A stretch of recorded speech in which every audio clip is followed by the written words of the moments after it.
Alright. I will try to be better responding to chat today.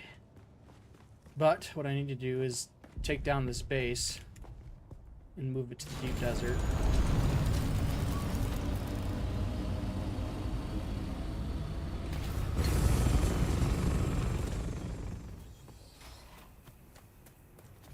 Stop glitching. Okay. Let's just make sure the building is saved. Okay. And let's take it down.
I went right past it. I couldn't see anything.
I have no idea what's making that noise. What's going on?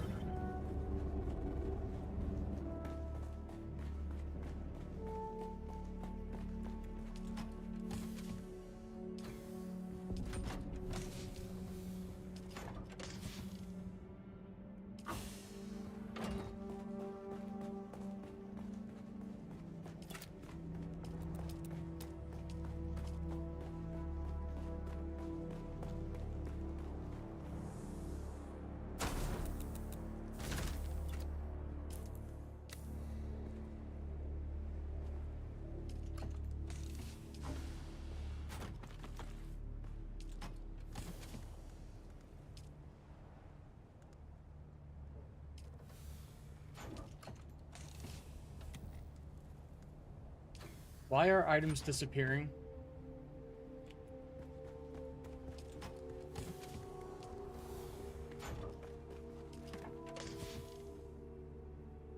Oh, thank God. I was like, what the fuck, man?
All right. I gotta pee, and then we will go into the desert.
Okay. There we go. Make sure I got my scout chopper. I do. Okay, cool.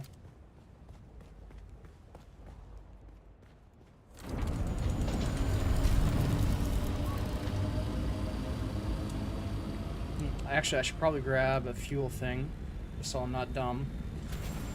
Silly goose.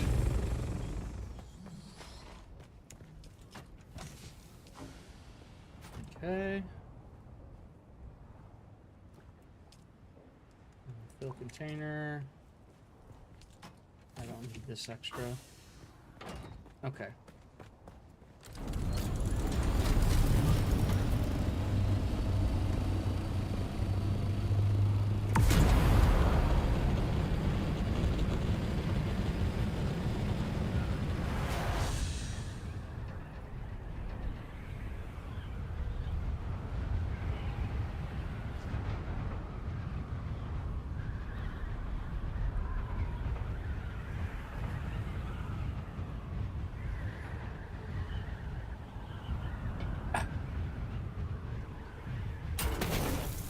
Tasty.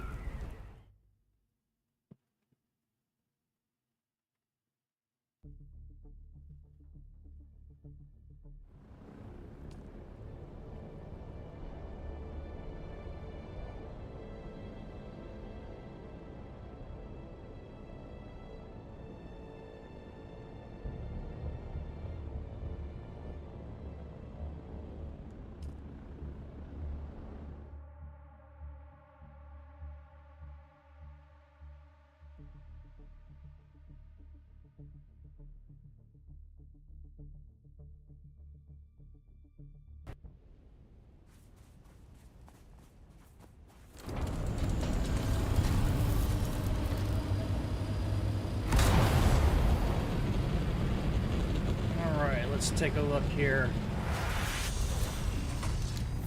Someone's claimed that already. Very good.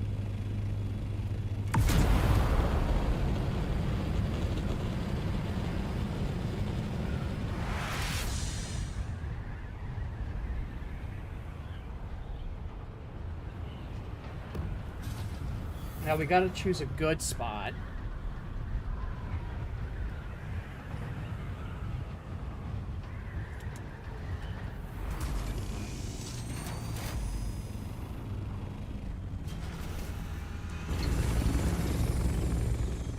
That's a good spot to hide my ship for now while I go scout.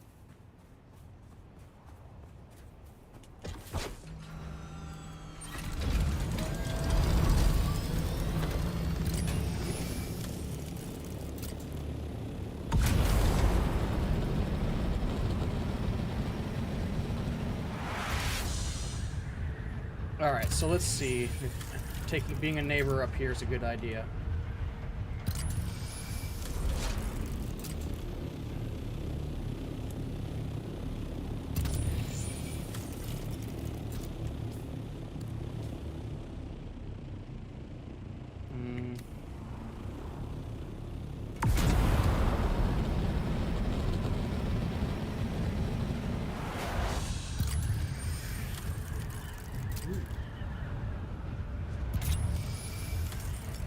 Right there.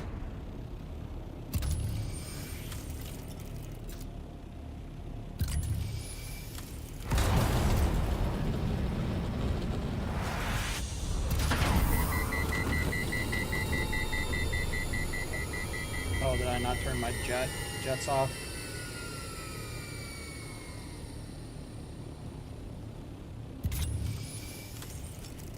Oh no, it's the scanner.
Take a look, see here. Deep desert map.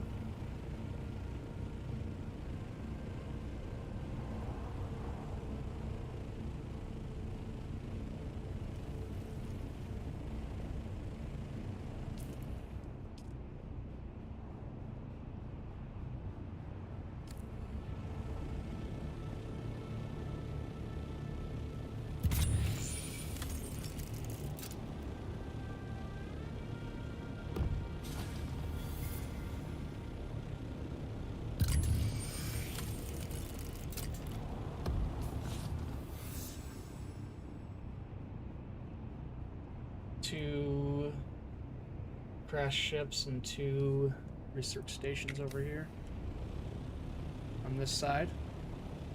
Okay, making farming that stuff easy.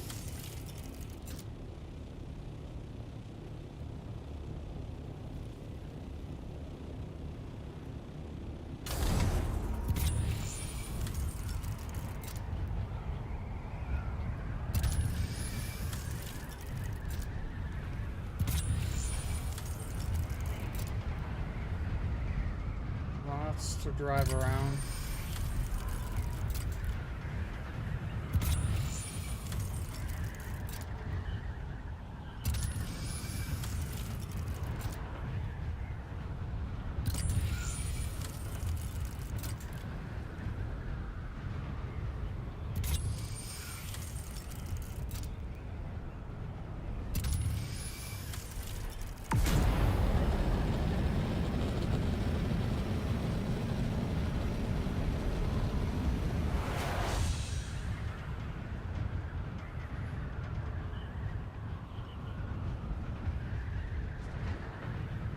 I think I found my spot.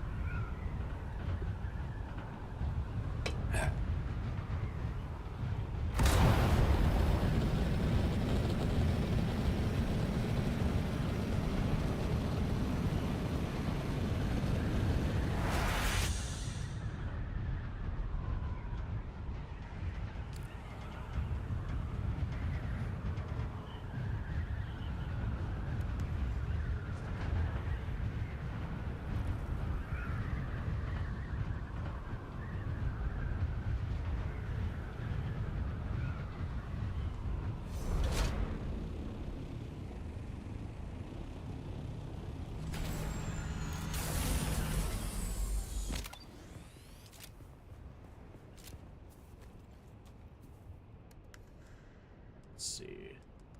Grab that. Split it. Split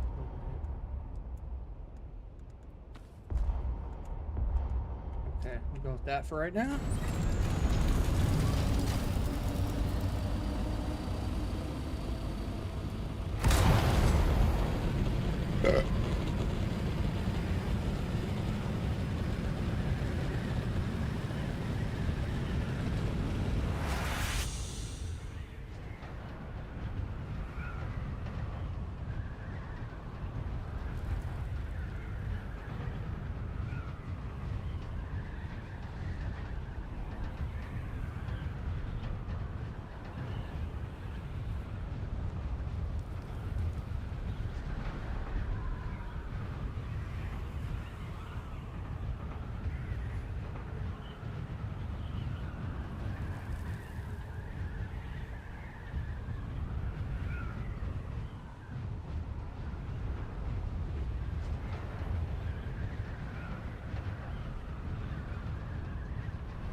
Let's go over this way.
Please. Just a little more.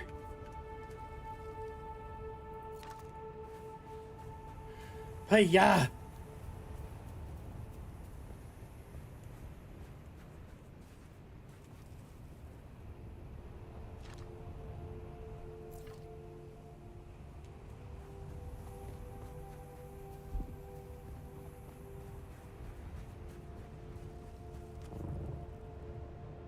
Oh, it's sticking out a little.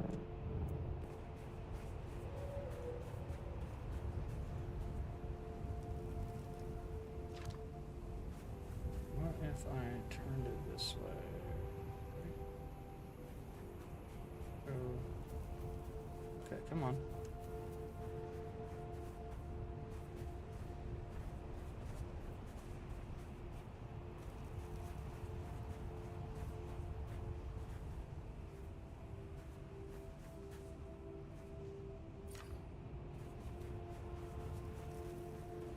Ah, yeah, bitch.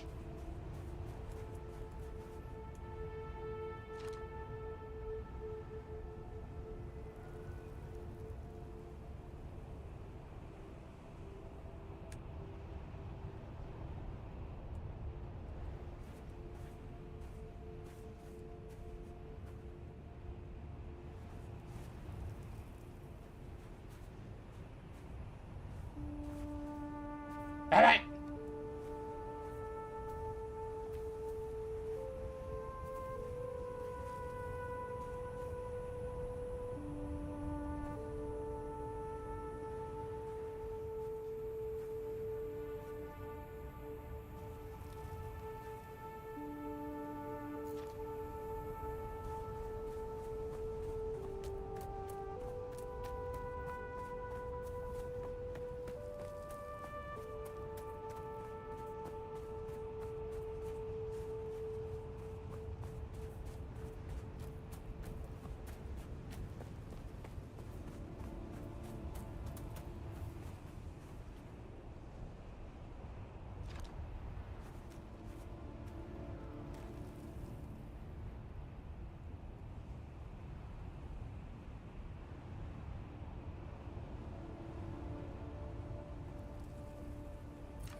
God damn. How did I even build this in the first place? Guess I gotta go this way.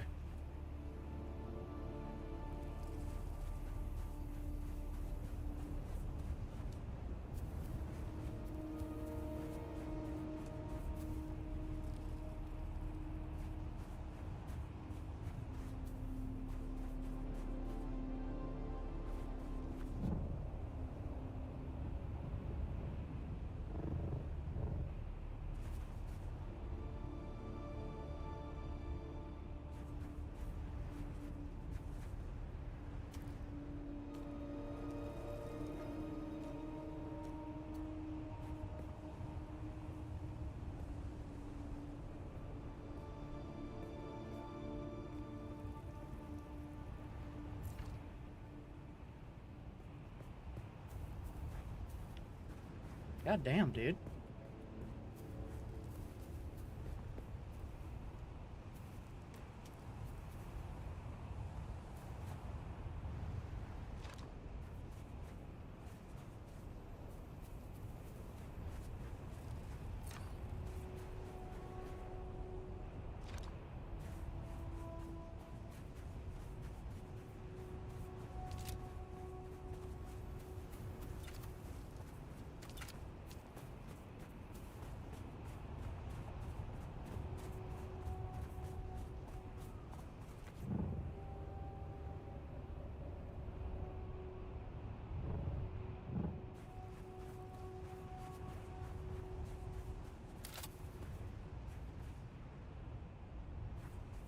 Okay.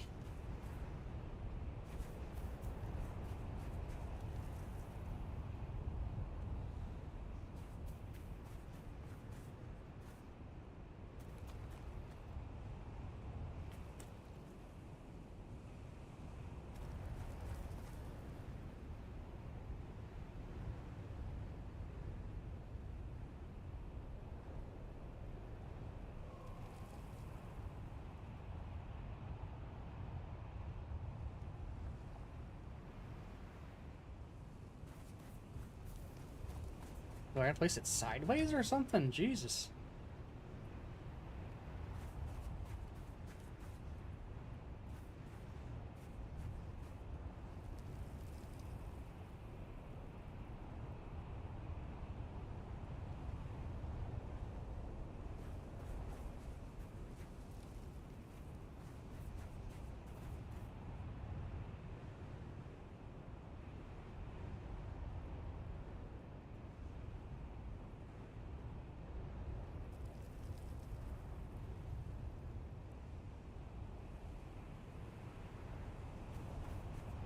I had a feeling this would be a problem. Okay.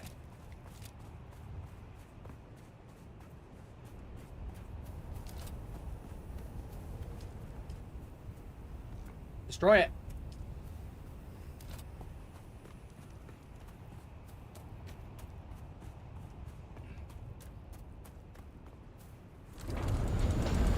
Let's find a flatter spot. Maybe.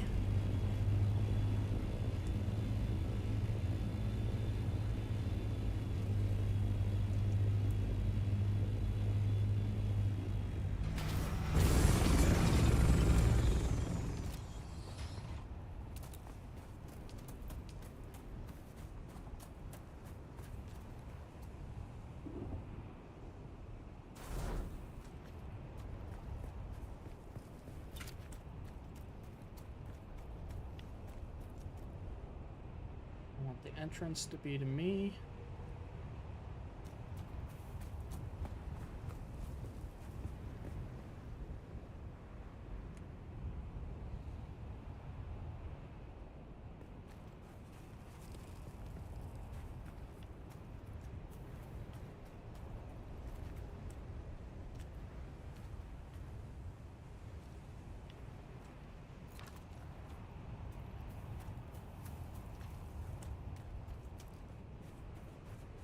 It'd be nice if I could edit it right now.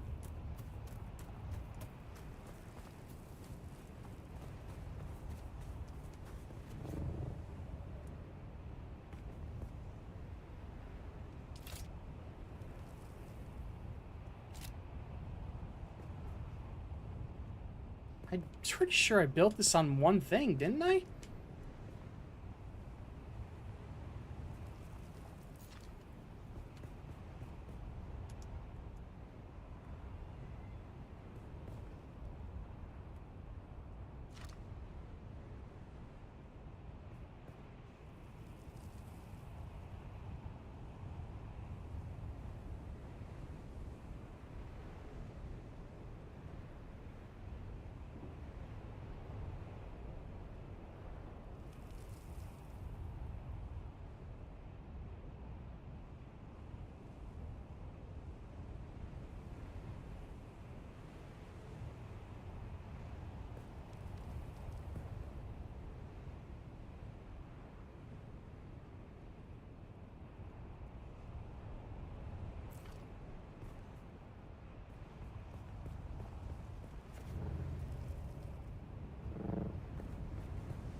Ah.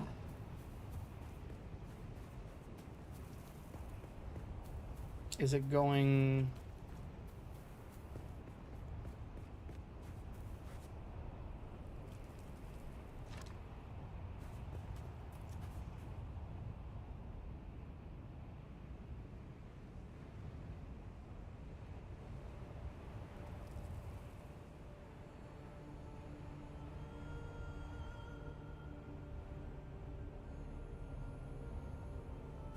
But I built you in one fucking square. How the fuck?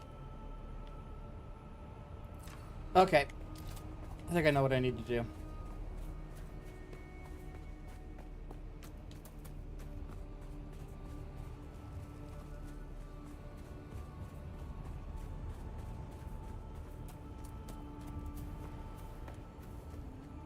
I need to edit this bitch.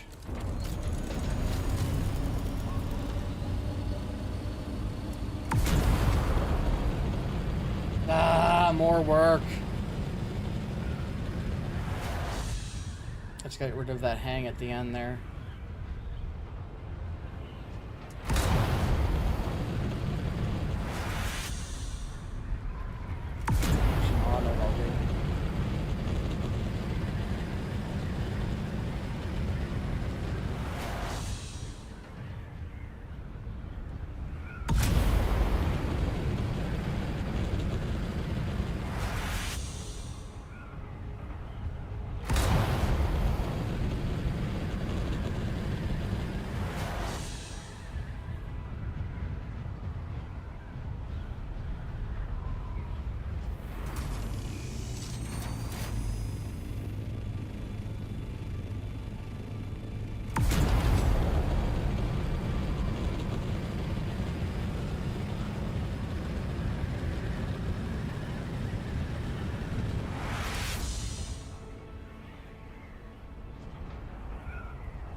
Was I not just there? Am I missing my original spot? I think I am.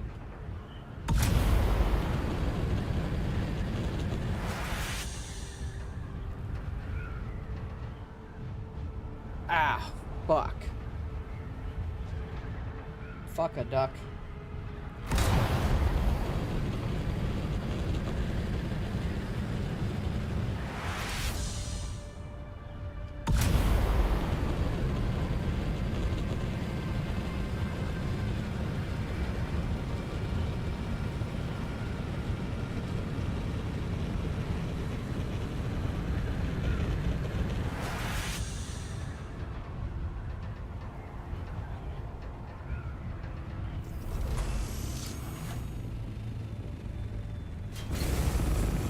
I think I know what I did during my building process.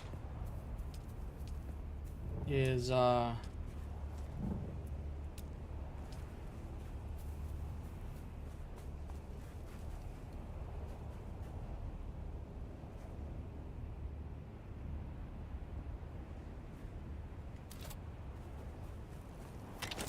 I forgot to destroy it. I did.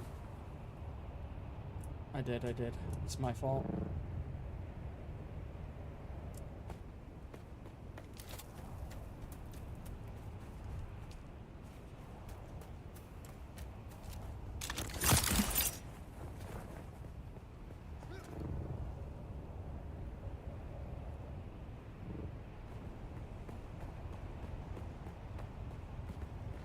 Okay.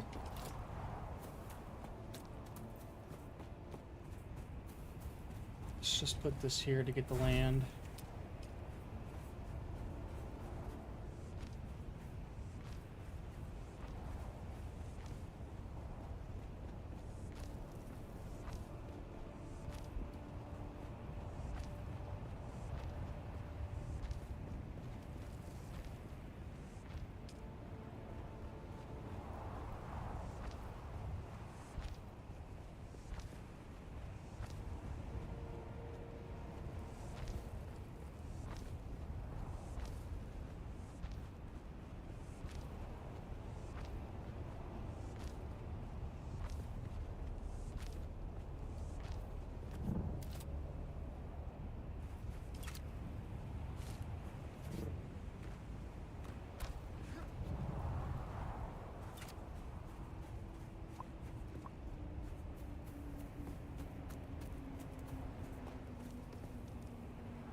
Okay. Need to go get a staking unit. And then I will put down the solenoid, use the staking unit, and then build my base. And then what I'll do is I'll cut off that back end of the overhang. Because I think if I remember correctly, I may have destroyed my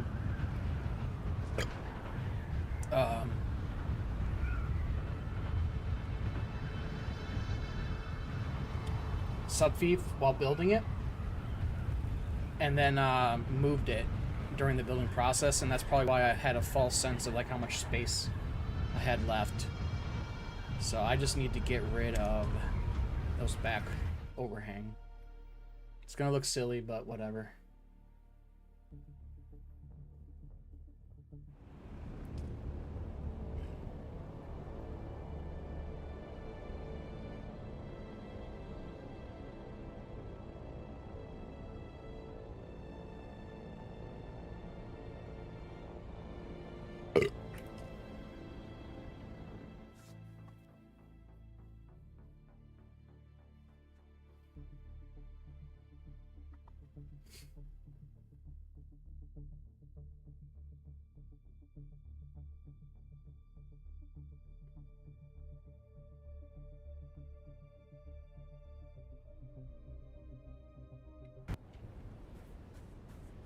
All right.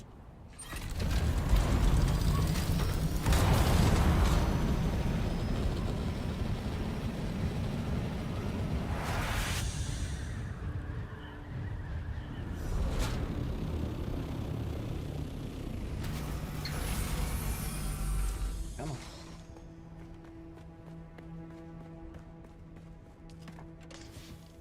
Okay, I got the money. Ooh, but I don't have steel, do I? Fuck.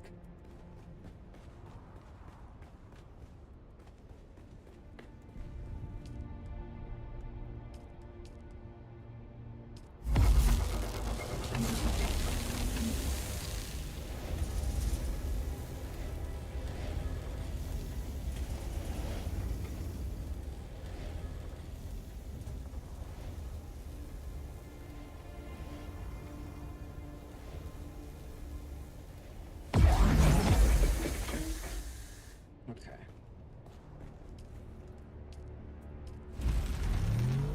$15,000 mistake, but we learn.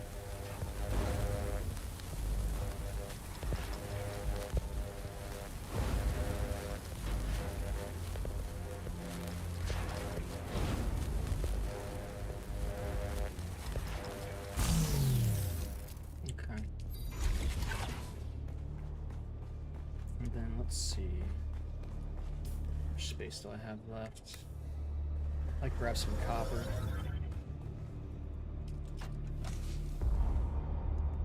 That'll do alright for now. Oh no, I don't have my storage. Alright. Quickly.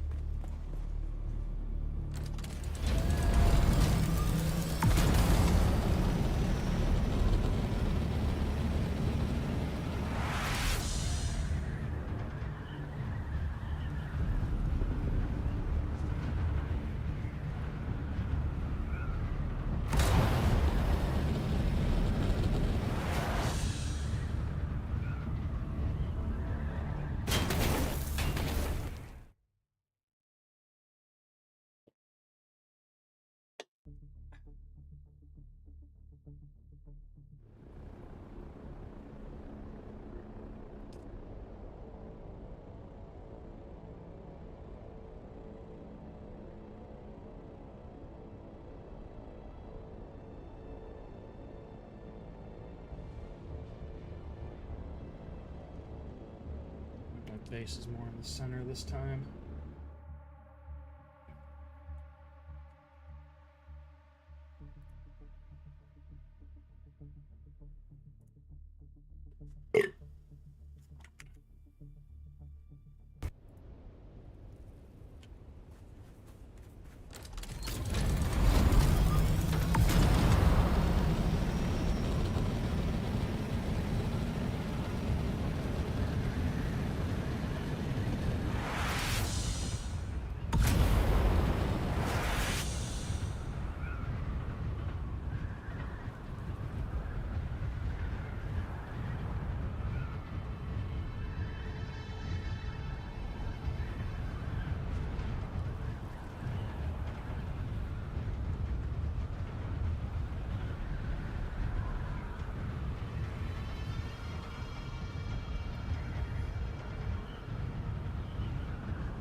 We will get better at deep desert bases once I spend more time over here.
Okay.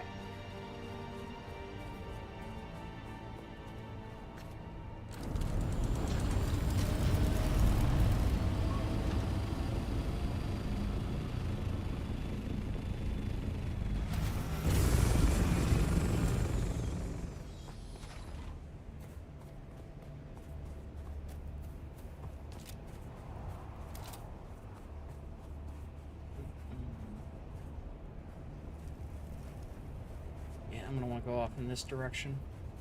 So let's.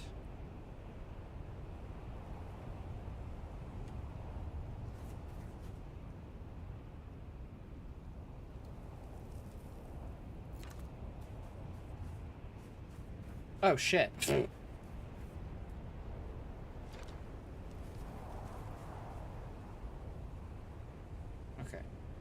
So now change depth.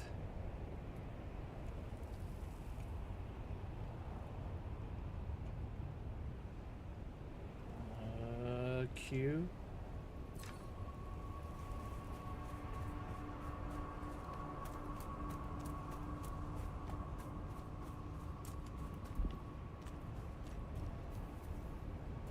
Okay.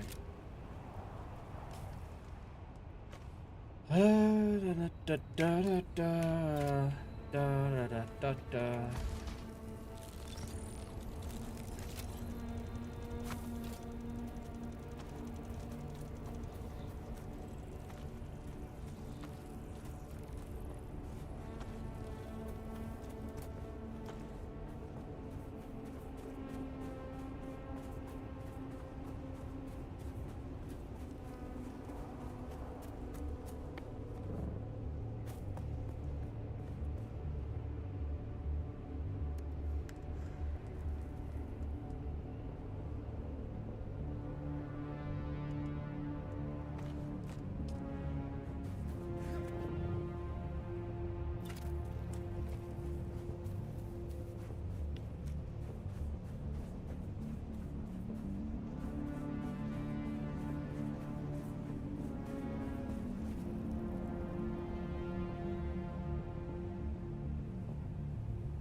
What fucking object, dude?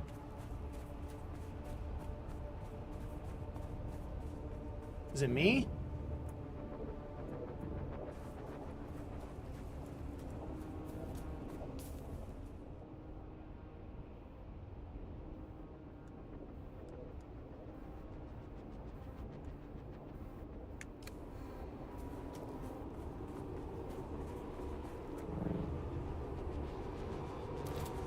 Fucking piece of shite.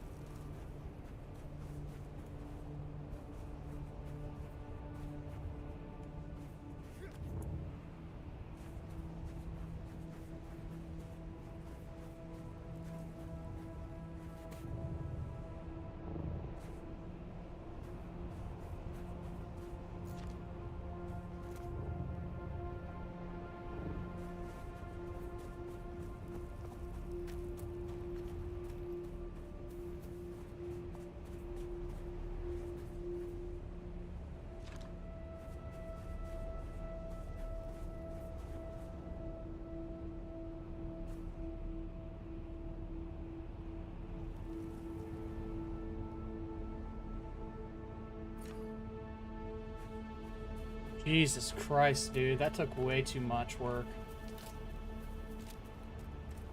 Alright. We're gonna have to make some major edits. But first...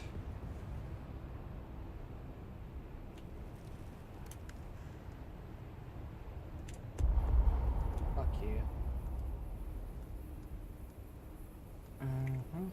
Alright, fine.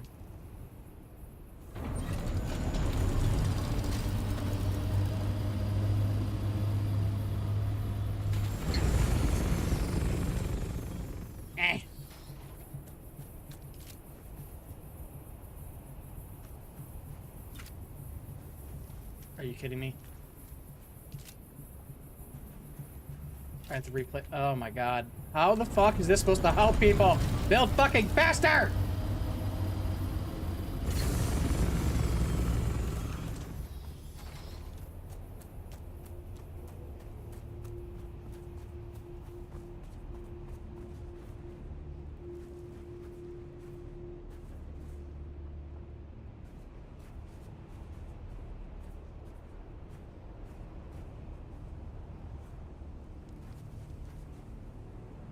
Where's the lack of support?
Why can't I do this?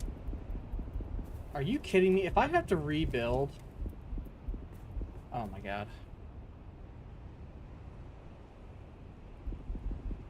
Why? There's nothing blocking it.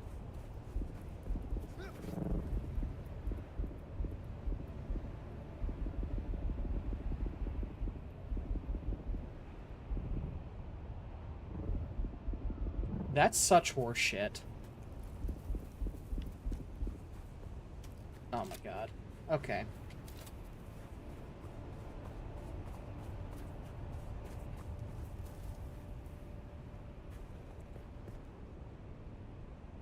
Oh, it's gonna be a long day. Oh. All right.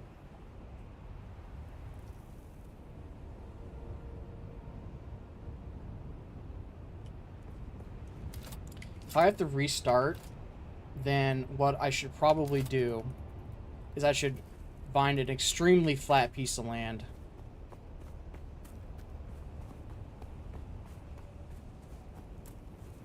Oh.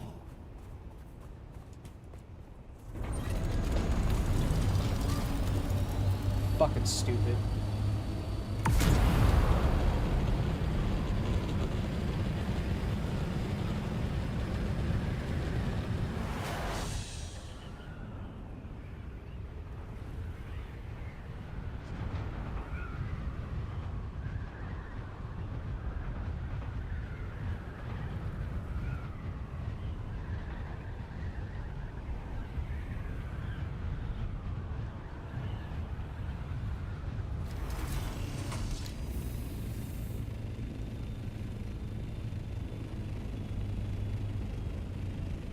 Okay.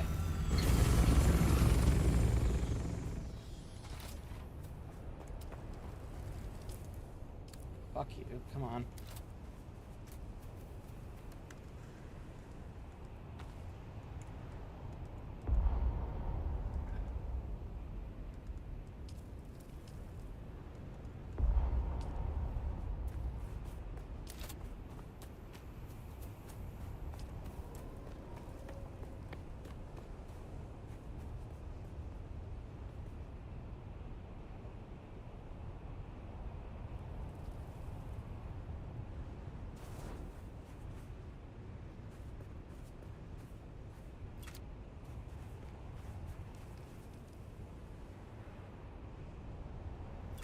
Nope, we're not even going to entertain it. We're just going to rebuild.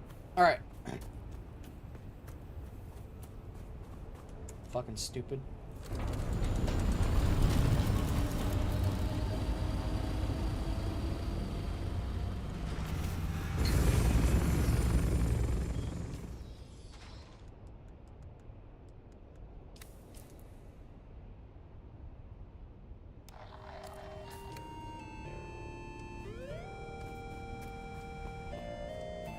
Sounds terrible.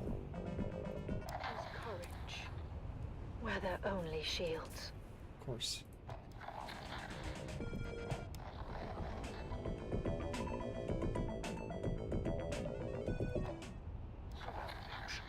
We must be very quiet to come close. There. Movement just beyond that ridge.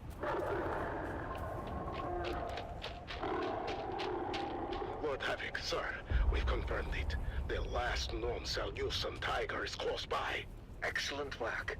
Your skills have proven invaluable. Ensure the equipment is ready. My lord, everything is prepared. Ah, behold how the creature moves. Such power and grace. Truly a marvel of evolution, and very possibly the last of its kind. Note the muscular body, the striking stripes, and its 3 pairs of kaleidoscopic eyes, sharp and alert, ever watchful for prey.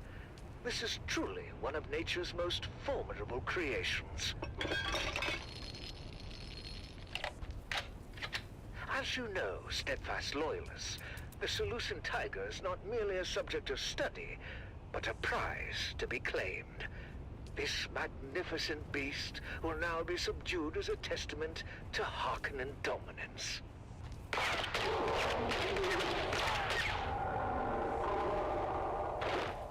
Excellent shot! The beast is down! Secure it before it awakens.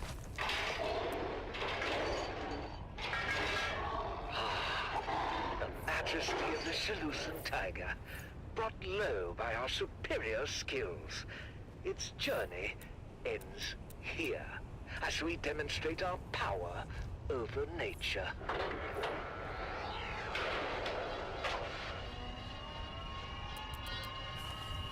Death by the lethal Zenobia injection is a slow, agonizing process, necessary to assert our control and to deter any other creatures like this, if any indeed remain, from ever challenging our superiority again.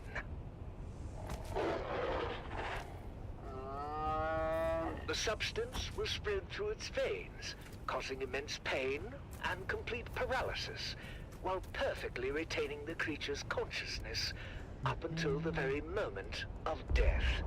A fitting end for such a fierce opponent.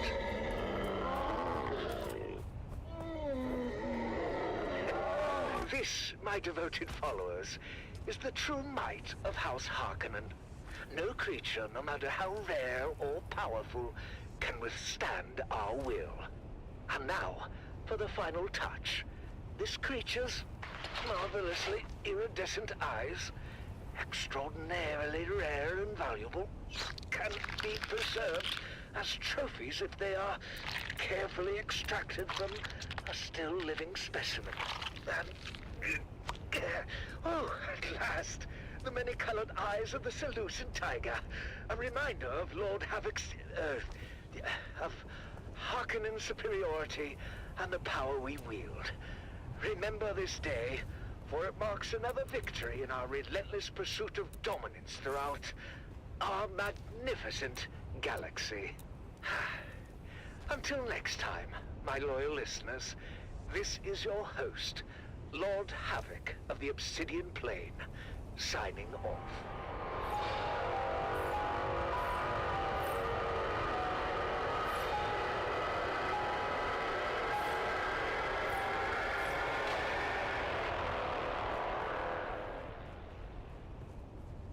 Stay tuned to the Harkonnen Network, where loyalty, strength, and victory are celebrated. Strength through loyalty. Whew. Well, it seems that episode of our magnificent galaxy ran a bit longer than scheduled. I've always believed that punctuality is the soul of efficiency, but perhaps the wonders of our universe are worth the extra time, hmm? Now, let's get back on track with some inspiring Might need music. a little bit larger.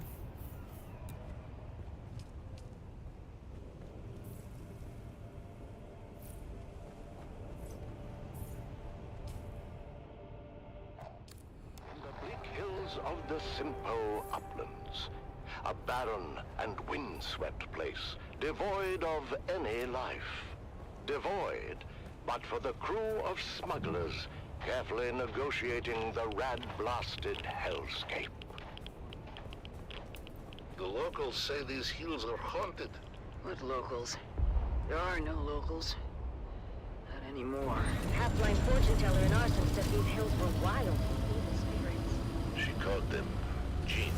The bigger question is, how the hell a half-blind fortune teller in Arson knew to talk about these hills at all? Did we not agree to keep quiet about coming here? Simple was a restricted sector. Sardaukar kill on sight if they find you. I didn't say we were coming. I asked if it was haunted. Chingo and Max were saying it was, and I don't want any part of any ghosts or jinns or whatever. So, what did your half-blind fortune Make teller sure it say? He fits told us an well. old grabbing tale about the jinn. Angry spirits, born when someone dies suddenly and violently, without knowing the how or why of it.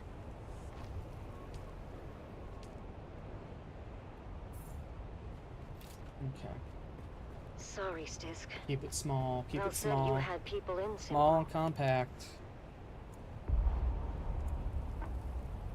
Contact. Get ready. Around the next bend on my mark. Go!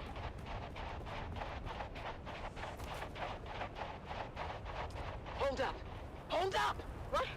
What is it? I didn't know what it was, but I got some on my boots. I got it in my mouth. Looks like it could have been a kid fox. Here's a bit of tail. Boss, if anyone else is in this sector, that was very loud. What are we doing here anyway? I'm told this is a restricted sector. The Sardaukar kill on sight. This one's got a sense of humor. Let's kill her. Ha! You can try. Time to move. Place the new object, please. Here for an old family heirloom. Goes right there. A necklace I left in the care Thank of you. my sister. Didn't mark you as the sentimental type. There we go. Sentimental got nothing to do with it. What's mine is mine. As long as my toad of a mother didn't find it and trade it for a pinch of spice. What makes you think it isn't a hardened pile of scrap with the rest of the place? Well, maybe it is. That's what we're here to find out. Good enough.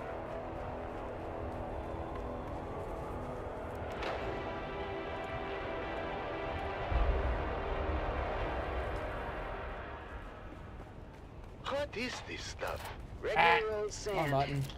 Heated to 5,500 degrees. Who did this? Surprised you don't know.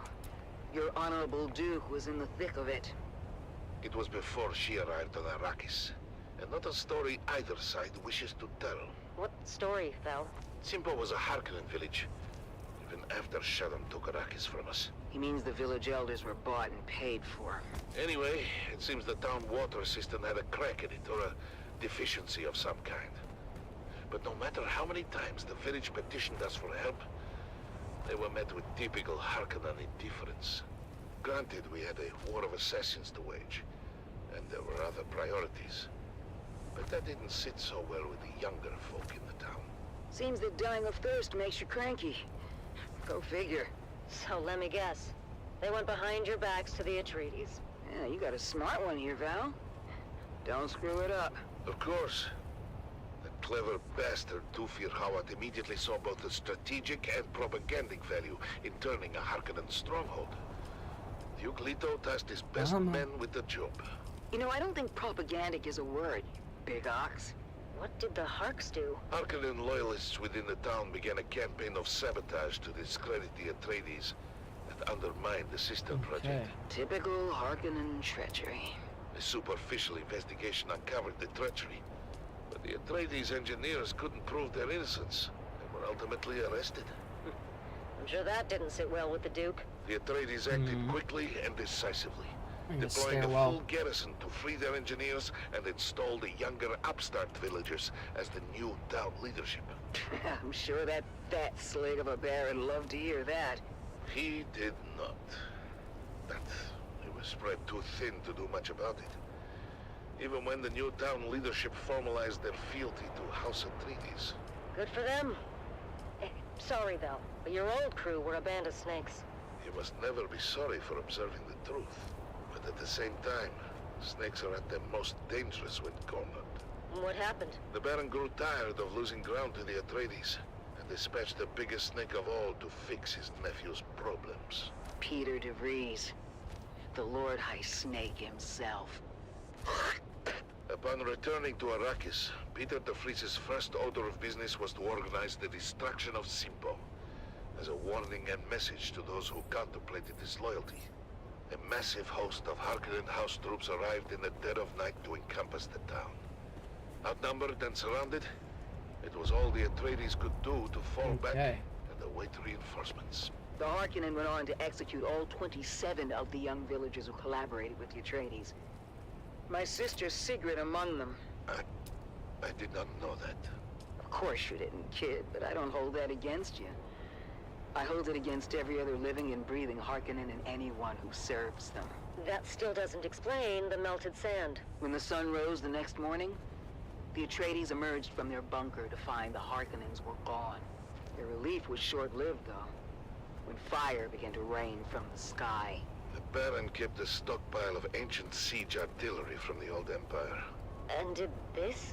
The Atreides force and most of the town were incinerated in their beds. Just in time for a massive Coriolis storm to come along and blow away anything left behind. Sorry to interrupt your Greek tragedy, but I think we're being followed. We are. The last two Come on. clicks or so. Keep going, we're almost there. Almost There we go. where? The rubble pile that used to be my home. This way. Here it is. Not much to look at topside. Topside. Cover me.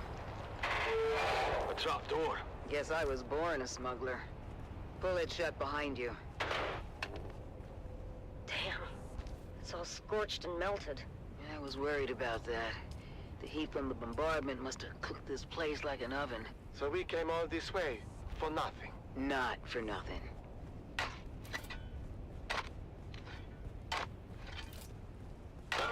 They're in business. Huh. Okay. What kind of necklace is that? Shit. I thought we'd have more time. What's the plan here, boss?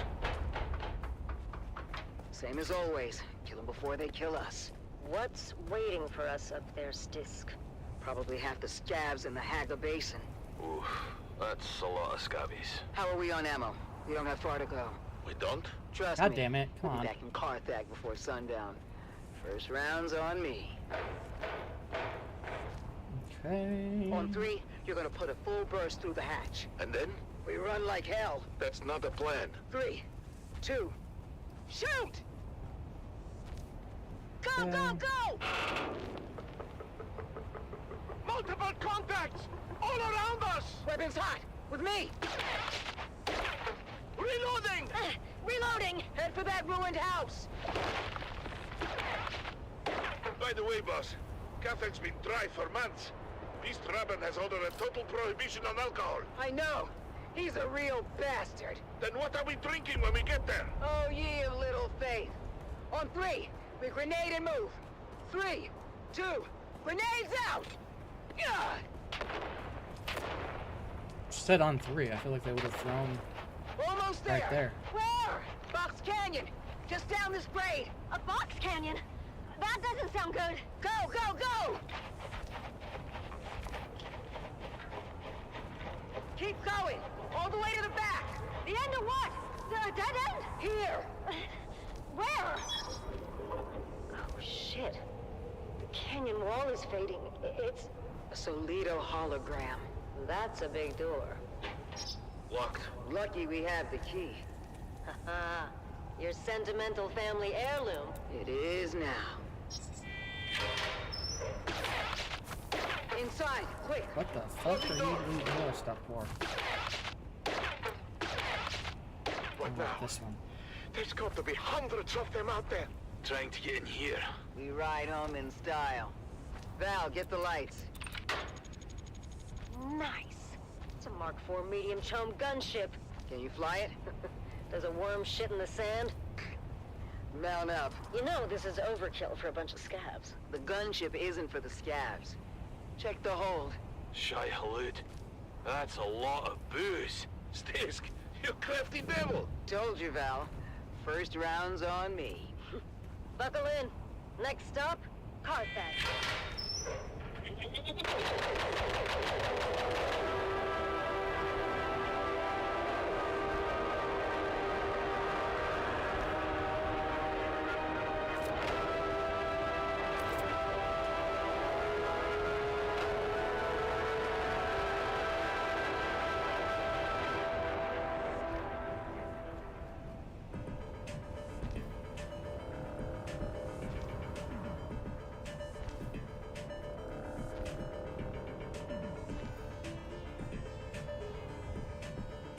Go.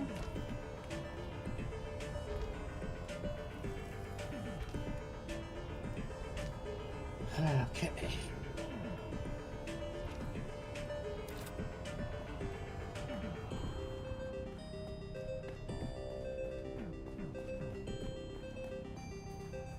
Let's do this.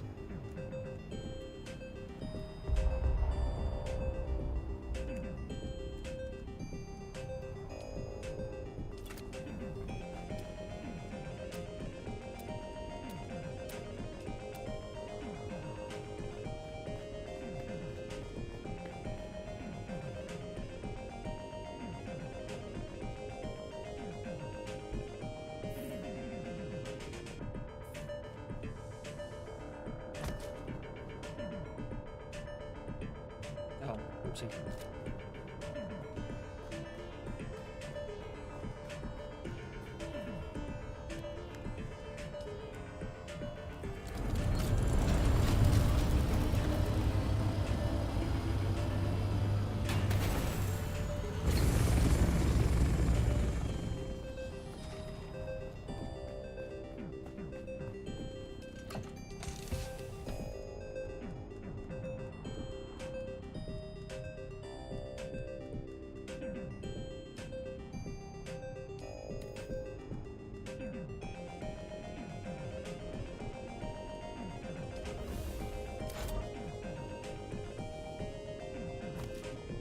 There we go.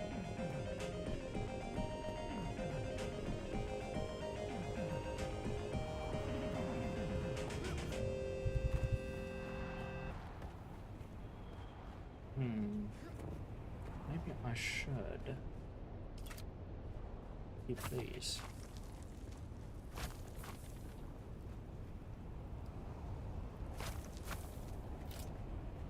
To give myself a little bit of a bigger hangar. I'll start here.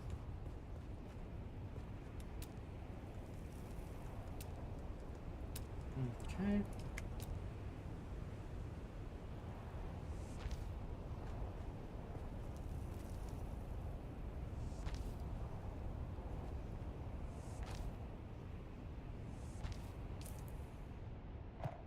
Towards the distant stars. Visions not of glory, but Oh, of light Jesus.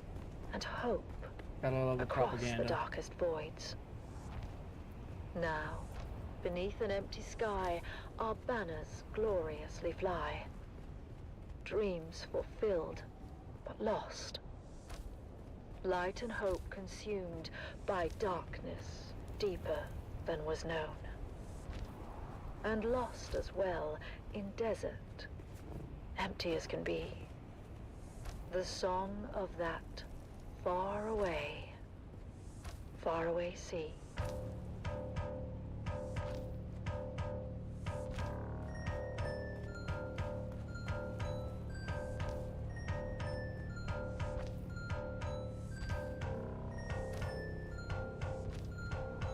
Okay.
Well, if I have that type of corner, I probably won't be able to close my pentashield.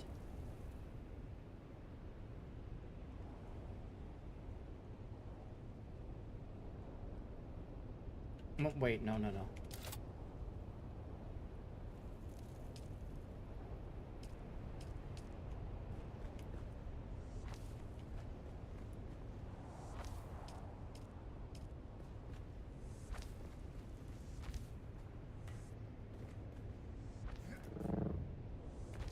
Okay, it'll be narrow, but it'll work, I think. Let's see.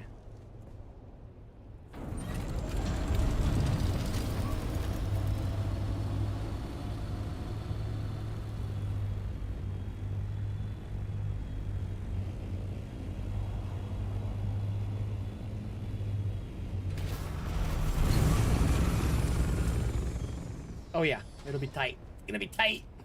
Tight fit. Okay. That. Oh, my suspensor must be really broken. Okay.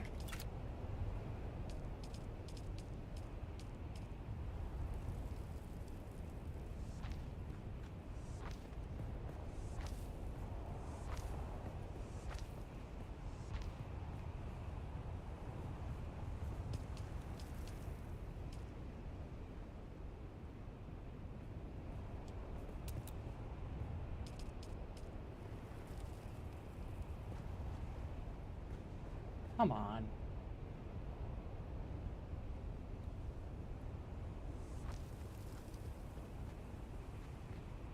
You stupid fuck. Thank you.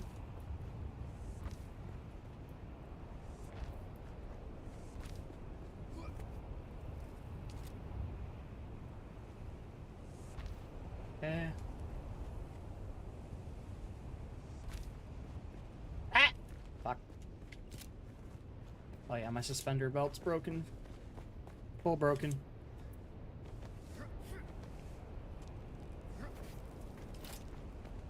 Okay.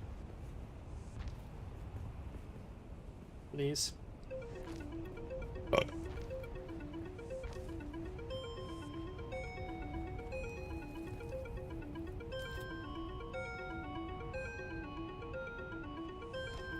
Thank you.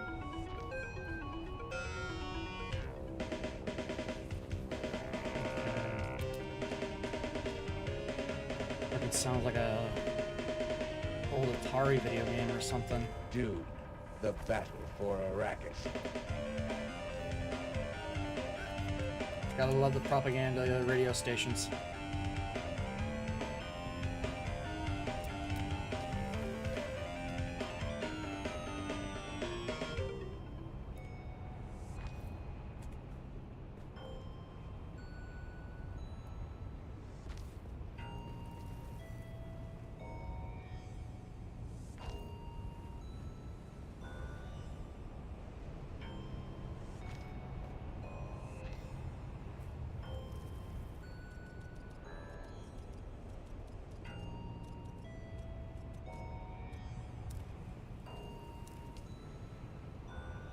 Okay.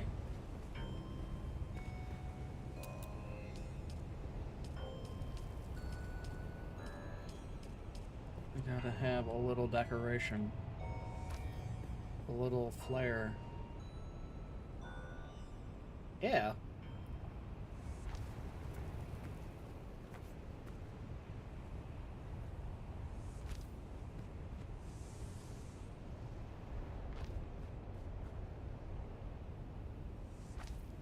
Okay. Nothing off the edge. We're not gonna fall for that tail again.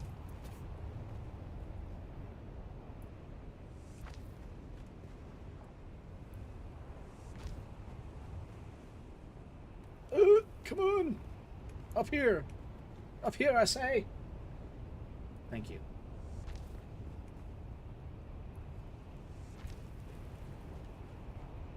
Now let's get this connected off of here.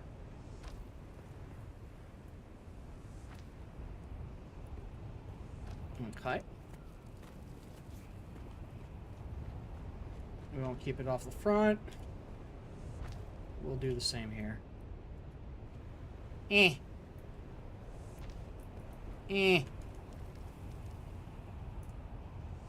There we go. Okay. Utilities.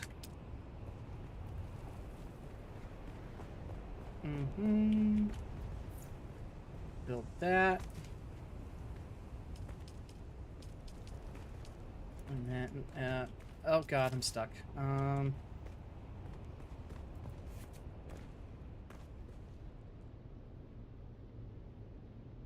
And now, the inaugural episode of a brand new series. It's The Young Guardians. Come on, fit one more. Gather round, fair listeners, Oh, that's all I need, as we really. join our story on the eve of destiny for 3 young lives. 3 faithful aspirants to Duke Leto Atreides' fabled House Guard prepare for their final test at the War Gymnasium. A test that will challenge their training, their courage, and define their future as defenders of House Atreides. Our Please. story begins Please. on the Armatura Green at the Ah. Cala City campus Give me the of corner. the Atreides War Gym. It is Yes. here where the finest young aspirants are Thank honed you. into noble House troops. Shields up! Shields up! The honor of House Atreides rests on your shoulders! Defend yourself! You can't serve the Duke if you're dead! Among the recruits, 3 stand out. Taran, a farmer's son with unyielding determination. Lyra, a skilled sharpshooter born into poverty. And Amon, a 5th-born Atreides cousin, striving to exceed the lofty expectations that come with his name. I won't let you down, Lyra. You've trained too hard to fail now. Keep your focus, Taran. We'll get through this together. Come on now. We've got a real chance to graduate top of class. But Taran, Lyra, and Amon are not the only ones vying for the top spot. Another group of cadets, led by the arrogant and cunning Aiden, has been their main competition and antagonists throughout their time at the War Gym. Well, the Golden Boy and his peon patrol. Gotta Tell keep me, the base Amon, small. how does it feel to coast on your family name? Shut up, Aiden. He's earned his place just like everyone else. Oh, Lyra, you're still here? I guess your folks found someone else to milk the goats. It's not worth it, Lyra. Focus on the test. We'll show them all what we're made of. As Alright, the let's aspirants change ready this up a little themselves bit. for graduation, only the final test stands in their way. A grueling 2-day endurance race to the summit of Mount Sayubi, known as the Peak of Valor Challenge. Ancient tradition Come on. states that the aspirant team planting their flag atop the summit Okay, first so let's will be see. named top of class. Come We'll on, make this keep one it a up. window. We're almost there. Just a little bit further. Watch out for that loose rock! As Taran and team near the summit, Lyra's footing gives way, and she slides roughly to a ledge below. Go on without me. Plant the bloody flag. Not happening, Lyra. Atreides leave no man behind. Hang on, Lyra. We're coming. Meanwhile, Aiden Oh, and his whoopsie. group are hot on their heels Right. and seize the opportunity to rush to the summit. Same you here. maggots. Dig deeper than you ever have before. We're almost there.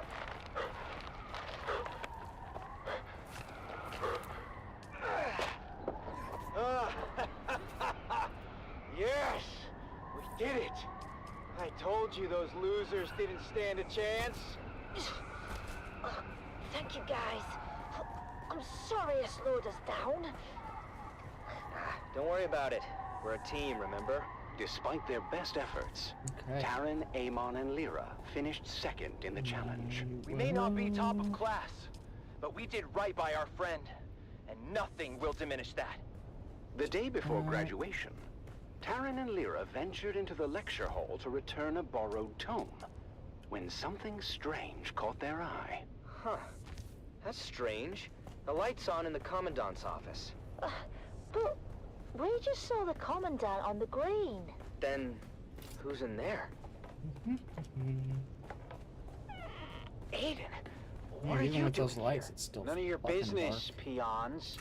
I was just leaving anyway. But Taryn had noticed that Aiden slid something under his shirt. The Commandant's code book. What about it? Aiden just put it under his shirt. We have to tell Eamon. Amon, you won't believe what Lyra and I just saw. Aiden is a thief. He stole the Commandant's code book from his office. My older brother quizzed me before. I thought it was nonsense at the time. He was asking about a possible Harkonnen infiltrator in our aspirant class. I thought he was just giving me a hard time, but... Yes, Aiden is the infiltrator. He must be. But what are we going to do about it?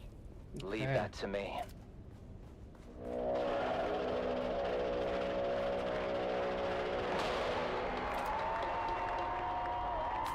The graduation ceremony is a grand affair. Alright, let's go with that as for the now. Commandant presents deployment orders to the well-deserving class. Lights. Called to the stage, Aiden and his group walk triumphantly up the aisle, expecting to receive top-of-class honors.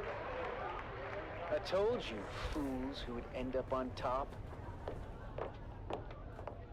Aspirant Aiden, you and your group are hereby charged with espionage and treason against House Atreides. What?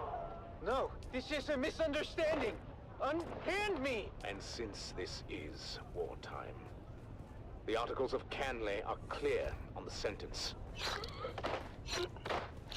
As for the rest of you, you have all proven yourselves true warriors of House Atreides.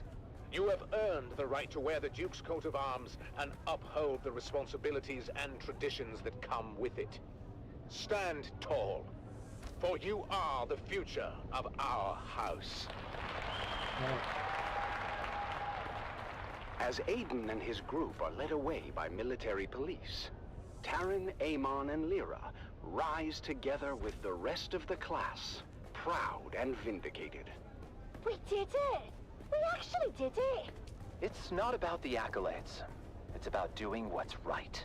And so, with hearts full of pride and the weight of their ancestors' legacy resting upon their young shoulders, our young guardians go forth as true soldiers of House Atreides. I guess all that's left for us to do is unseal our orders and see where we're bound. Wherever we go, I just hope we're together. Shall we open them at the same time? On 3. 3, 2, 1. Arrakis. That's it then. We're going to war. Okay.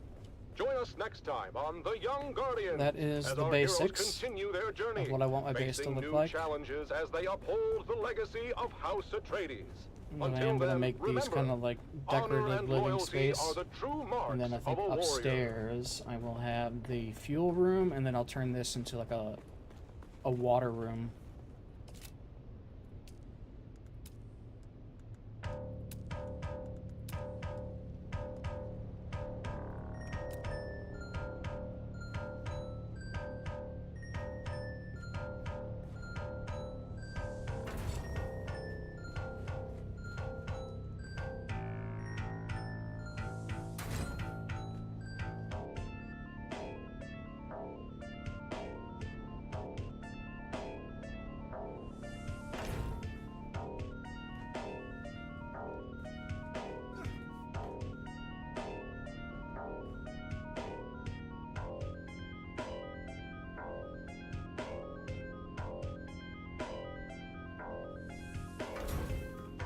Enough room to work in here? Yeah, I guess so. Did it turn my circuits off?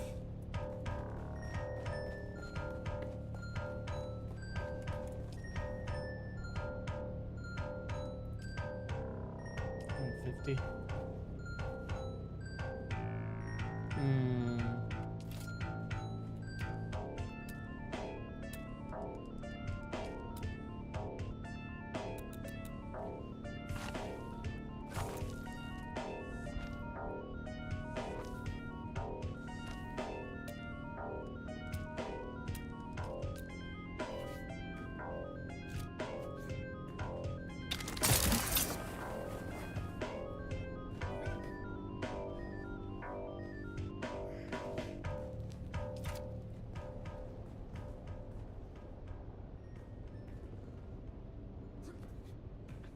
Shit, come on.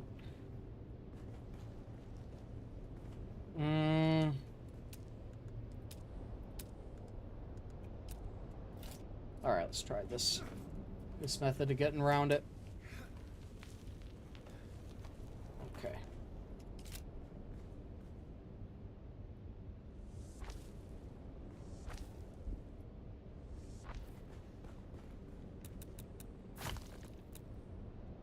Walls.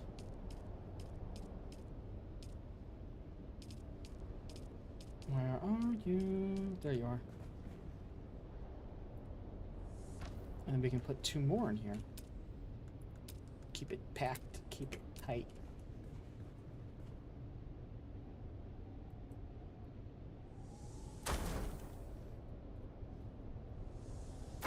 There we go. I'm gonna need more fuel. But let's turn these off for right now.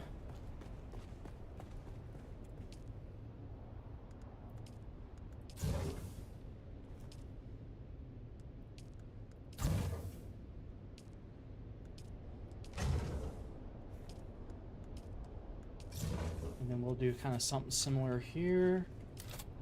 Get rid of that.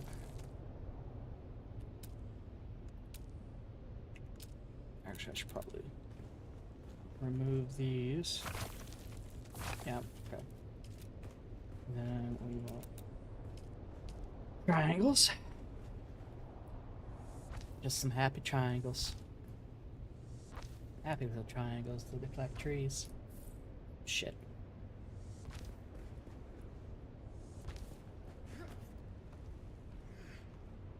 Okay.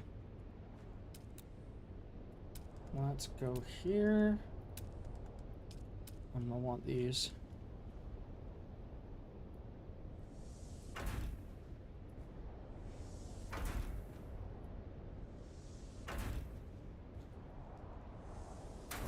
Okay. That boot. Wall. There we go. Let's change the radio station.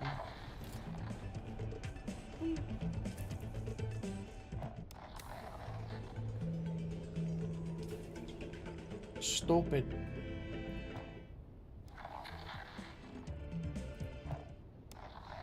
Well, let me tell you, I like the there's stories. more out there I like the than stories more spice than and just the. sand. The Wastelander Chronicles takes us into the life of a scrappy young scavenger girl and her family as they brave war-torn battlefields, hunting salvage and other buried secrets. Stay tuned, because this is one tale you don't want to miss. Drink.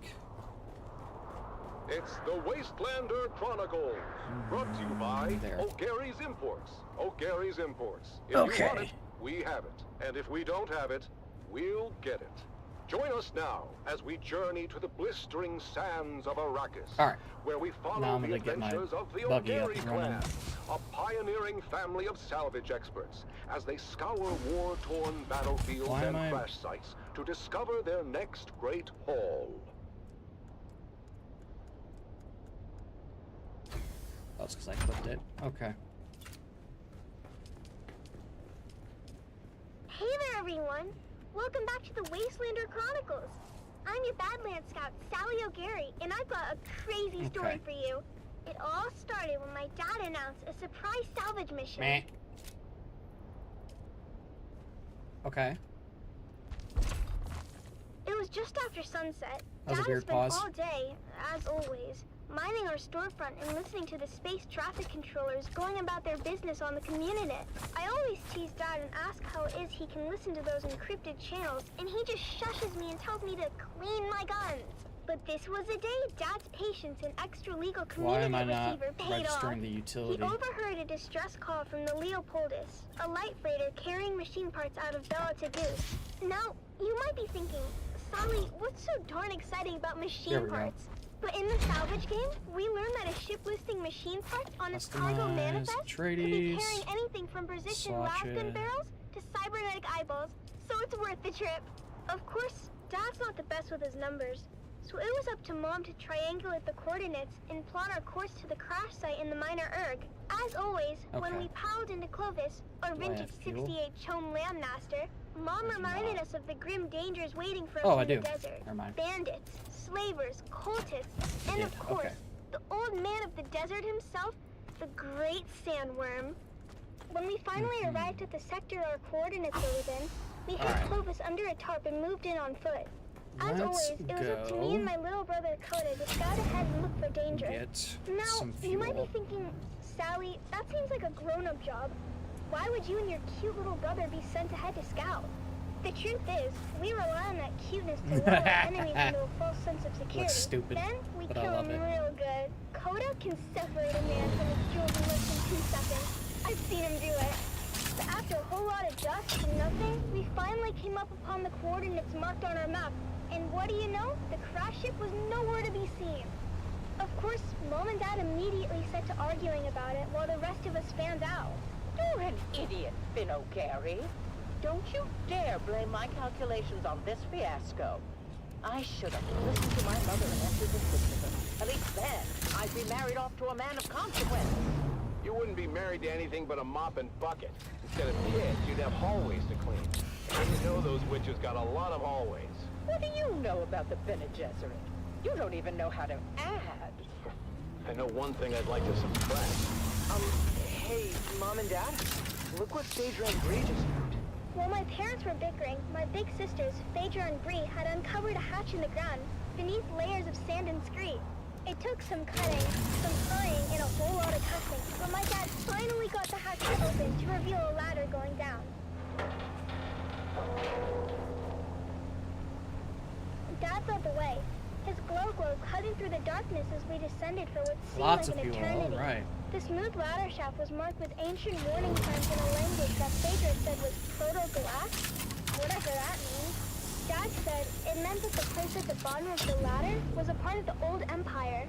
Finn Jr. said they were around a really, really long time ago and sent their scientists all over the universe to very cool stuff. I really hate the angle that this thing finding has. their old stuff is our family pastime. The fate of the O'Gary clan has always been tied to remnants of the old empire. Whether it was back on Hagel or right here on Arrakis. Look at how we're drawn to one of their facilities without even knowing it was here. When we finally got to the bottom of the ladder, we found ourselves in a small antechamber. That's when Mom noticed a series of small, almost invisible switches along the wall. With a little bit of trial and error, we activated the mechanism. A screen flickered to life, displaying a map of the facility. Dad examined the map and explained that we were in an auxiliary substation, built to support nearby old Empire ecolabs with technical matters. This was very exciting for Dad because it meant that there were even more testing stations out there just waiting for us to find them. But for now, we had this substation before us. Mom figured out where we were on the map. It seemed we had entered through an emergency escape tunnel, but when we tried the door leading back to the main area, it wouldn't open no matter what we tried. Dad began to despair, but Mom kept her head and found us another route back into the complex through a twisty utility duct. But there was a catch. The utility duct was incredibly narrow, too small for any grown-up to fit through. This was my moment to shine. With a quick pep talk from my mom and a promise to be careful, I wriggled into the tight space, inching my way forward. The walls closed in around me, but in true O'Gary spirit, I kept my cool, determined to reach the other side. About 30 meters in, I felt a tug on the safety rope tied around my waist. It had reached its limit. I couldn't get any further unless I disconnected it. Sally, you're at the end of the rope. You want to come back, hun? I can't turn around here. It's too tight. I'll have to disconnect and keep going. Are you sure, Sally? That's an awful risk. We won't be able to help if anything goes wrong. You didn't raise me to be a coward. What does Dad always say that Owen O'Gary is for? Is it obnoxious? I thought it was obstinate. No, you silly. It's audacious. I'll be fine. Just keep a lookout for trouble. I unhooked the safety rope and kept pushing forward, fingers crossed that the passage would lead somewhere. The angle of the duct meant there's no turning back. If it was a dead end, I was surely a goner. But hey, what's an adventure without a little risk? I think I can see something up ahead. It's an access hatch. Here's hoping I can open it from inside. I made it! The access hatch opened onto a huge chamber, lit by a soft, eerie glow. Not a whole lot over It was a real here. treasure trove of ancient technology, preserved perfectly through the ages. I had found the mother lode. After marveling at my discovery for a spell, I managed to backtrack to the escape tunnel where my family was waiting. Now I understood why we were never able to open that door. It was blocked by an ancient power loader. Fortunately, the control fob was still in place, so I was able to move that great beast away from the door. Honey, are you okay? I'm fine, Mom. Where are you going, Finn? Our daughter almost died, and you're more interested in salvage. She seems fine to me. More than fine, in fact. She's spectacular. Our daughter or the power loader? Can't we be excited for both? This is a BK-5000 powered work loader.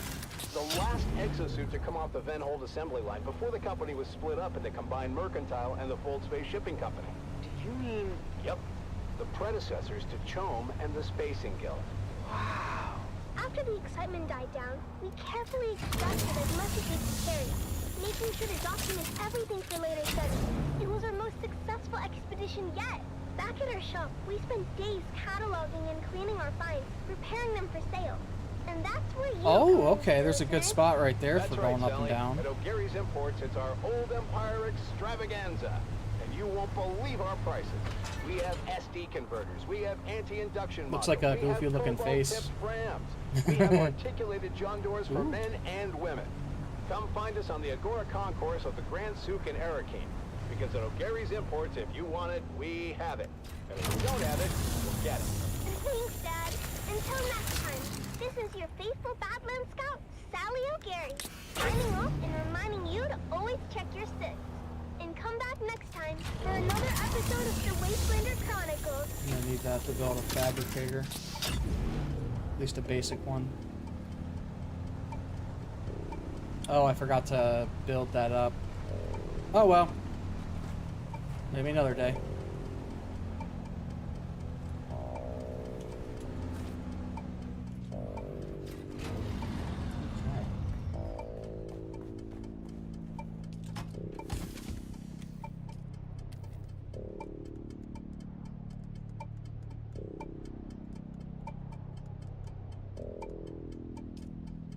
Probably take some of these back, just because I'm not going to need all of them. Okay.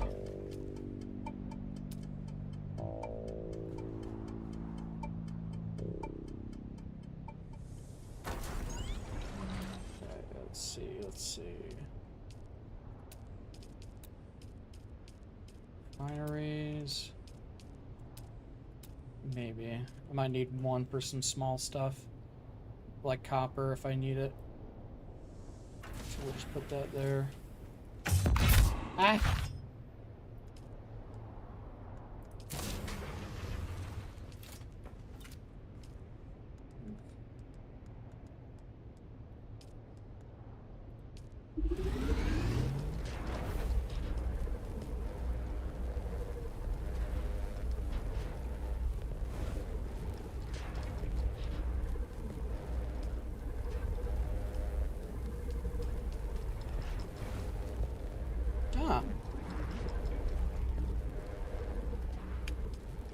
Alright, get some repair items.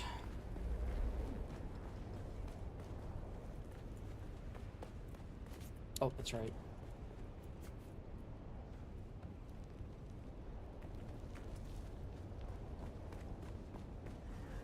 Gotta be careful. Alright.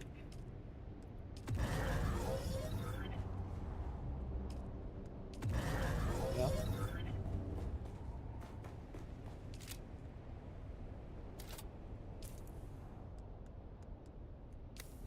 All right.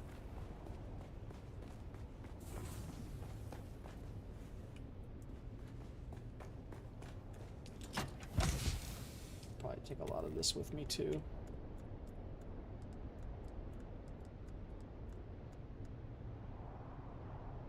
I still gotta build stuff.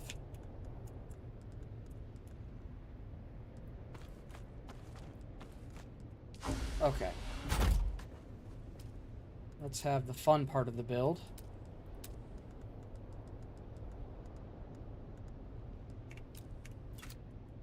Make it look a little homely.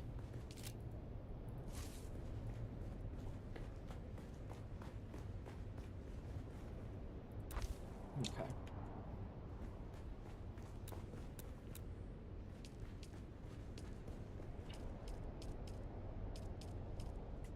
When does the radio stations do that? Just kind of like die.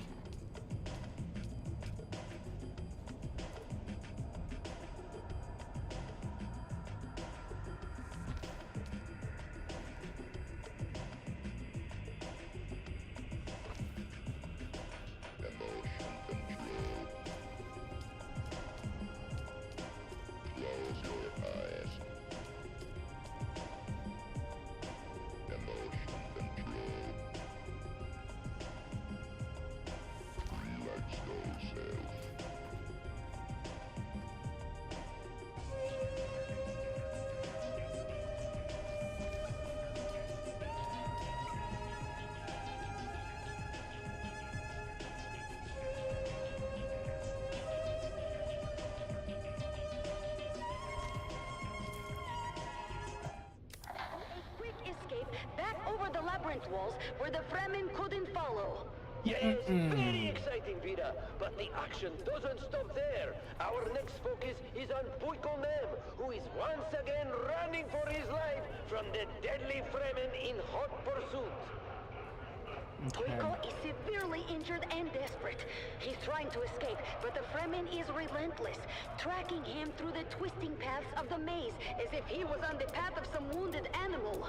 Look at that poor coward go! He's stumbling, oh, he's tripped, and oh, suddenly, he's right in the path of Kanto, our little slave contestant. The crowd is unforgiving, Maxim. They expect Puiko to flee again, and they're making their displeasure known. Weakling! Puiko's reputation is in tatters, but wait! He seems to have a plan! Kanto and Puiko are circling each other warily. Puiko, despite being more experienced and physically stronger, is severely wounded and, of course, known for his spinelessness.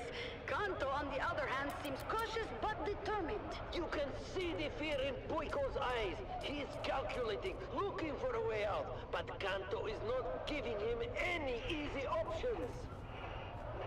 It's a tense standoff. Puiko should have the upper hand, but his injuries and his cowardice are holding him back. The crowd is growing restless. Come on, Puiko! Fight or flee! Make a decision! Oh, it looks like Kanto is making the first move. He's charging at Puiko. There it is! But Puiko is reaching for something on the wall. Yeah, that's enough light for at least a bedroom. He's activated a hidden mechanism, opening a wall and closing another. And wow, what an unexpected turn! Now Kanto is trapped in one of the labyrinth's deadliest rooms. That's the chamber of the venomous rock lizards. These creatures from the barren planet Ishkal in the Sigma Draconis system are notorious for their deadly venom and aggressive nature. This chamber is a recurring feature in the labyrinth and a favorite among the audience for the spectacle it creates. As you know, many parts of the labyrinth change from year to year, but the rock lizards remain a constant threat. The Ishkali rock lizards are highly territorial and will attack anything that enters their domain. Their venom can paralyze a full-grown man in seconds, and they are known to swarm their prey, ripping them apart with their small but powerful jaws. Oh, poor Kanto doesn't stand a chance in there. Oh, Vida, if you only knew. Oh, the rock lizards are moving in on Kanto. They're known for their brutal efficiency. This will be over quickly. Watch closely, Vida. You are about to witness something extraordinary. Right. What's happening? The lizards, they're not attacking him. There! The lizards! They're responding to his commands. They absolutely are. Back out of here just a moment. Why, Vida? I don't see. Unless... I've heard of certain indigenous peoples of Ishkal who can communicate with these deadly creatures, but I never thought I'd see it with my own eyes. Tell me the truth, Maxim. Is that poor slave indeed a native of that barren planet? Oh, he absolutely is, Vida. How's that for a surprise? Well, yes, this of course changes everything. Indeed it does. Kanto's secret is out, and it's going to make the rest of this competition very interesting. The little slave who was underestimated by everyone now has the upper hand. The tables have turned, and this competition just became a whole lot more unpredictable. Stay tuned to this frequency for more updates and thrilling commentary from the heart of Katie Prime. The man trap continues, and the excitement is far from over.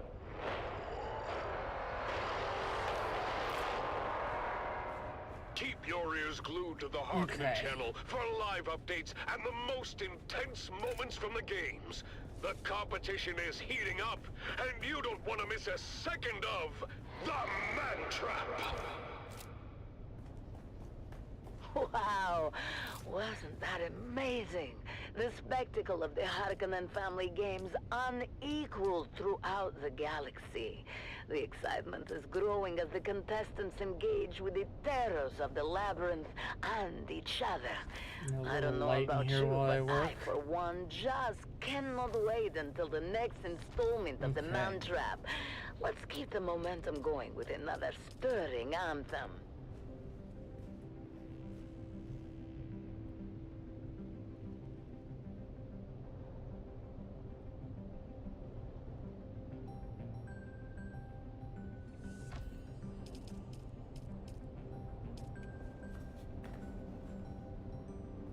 I like to decorate.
Listening to frequency 152.6, the voice of House Harkonnen. We are Arrakis. Now witness as the dark and tangled truths of House Atreides are revealed by the Convert. Greetings, Truthseeker. I am the Convert. Once a high-ranking advisor to the Atreides regime, I have since escaped and live under the protection of our good Baron. I cannot divulge my name out of fear for my dear ones still trapped in House Atreides. I am not here to tell you what to think. I only offer you questions, keys that you might use to unlock your own truth. Today's question: what is the price of loyalty? Consider the loyal soldiers of House Atreides. They fight, they die, they sacrifice everything for their Duke. But what do they gain in return? A pat on the back, a word of praise, a posthumous medal that does nothing to comfort their grieving families. Think of the countless lives spent in the name of a house that promises glory, but delivers only death. What is the true cost of such loyalty? How many families must be torn apart? How many futures shattered before one realizes the futility of blind allegiance? Ask yourself, dear listener, what does the Duke truly value? Is it the lives of his soldiers? Or the power he wields through their obedience? Why does he send them to die on distant sands, fighting battles that serve only to consolidate his own power? Now reflect on the lives of the Harkonnen soldiers. They too fight and die, but they do so with the understanding of their role in a grander scheme. They are not deceived by false promises of glory, but are part of a machine that rewards strength and cunning. Ponder this. Is it better to live as a pawn in a game of deception, or to fight knowing the true nature of the beast you serve? What is the true cost of loyalty, and who truly benefits from it? Follow these questions to their ultimate conclusion, dear listener, and you may just find your truth.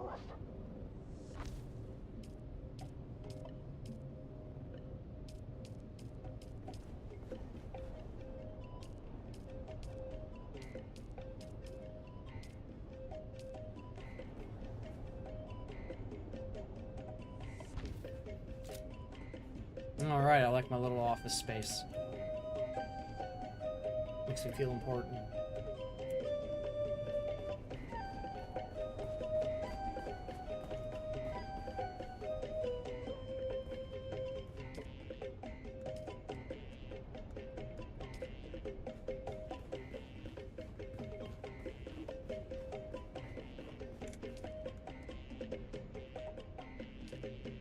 Alright, let's see.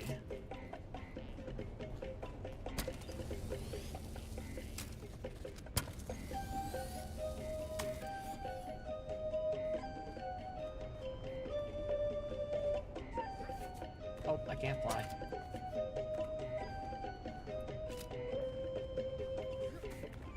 Can I climb?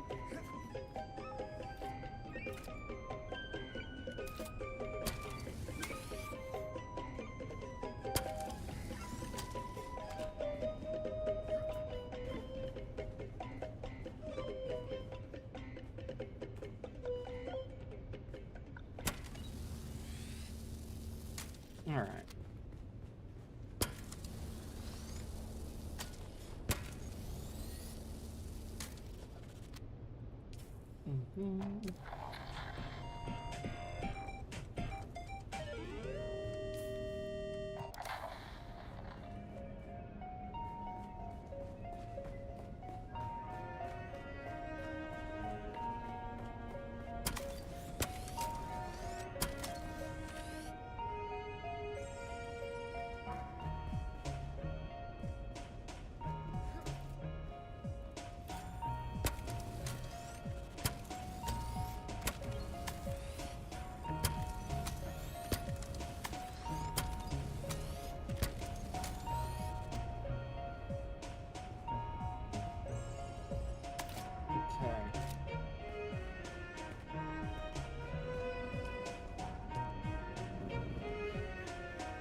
All right.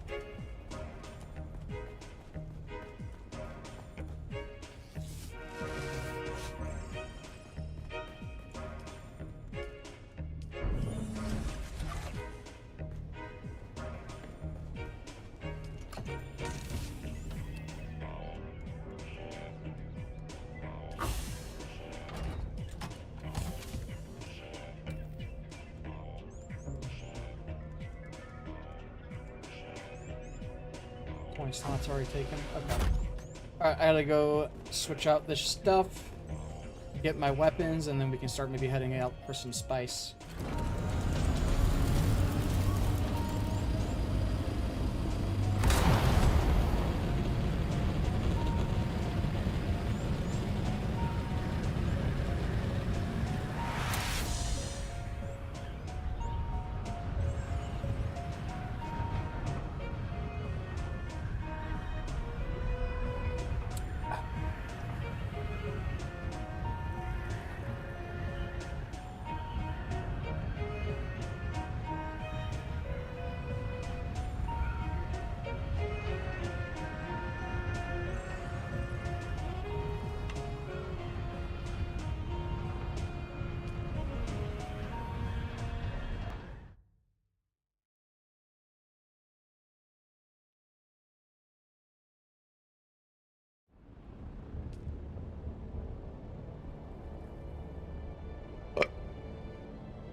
get all this out of here because this is where I'm going to keep all the deep desert stuff.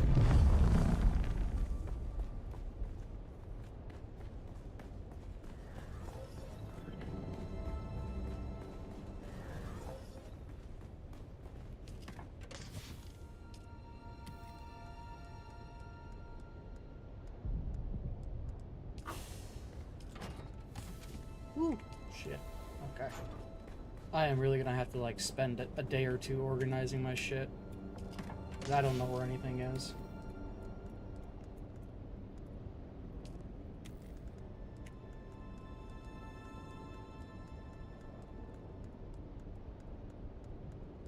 Okay.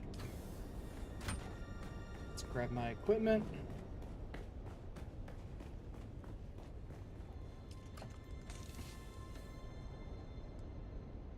Thousand rounds. Regis. Sniper. 1,000 rounds. Compactor. Gunfire, got that.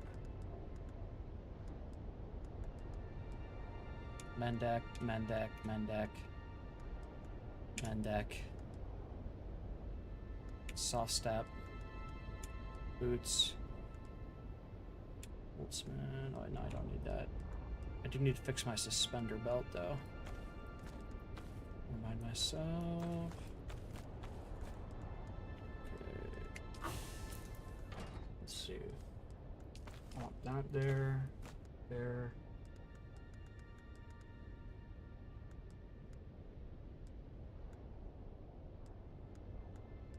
No. Put those on.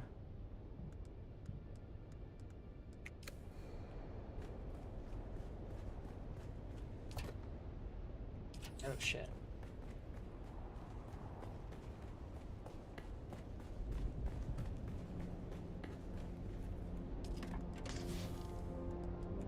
That.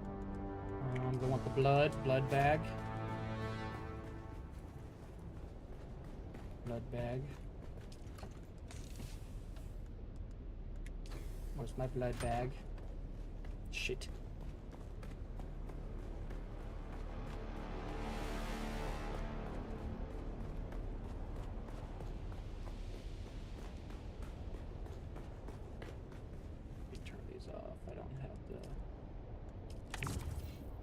Not taking the time right now to stock up on water.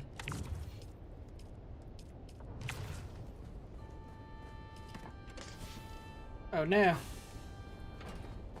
Thought I had one. Shit.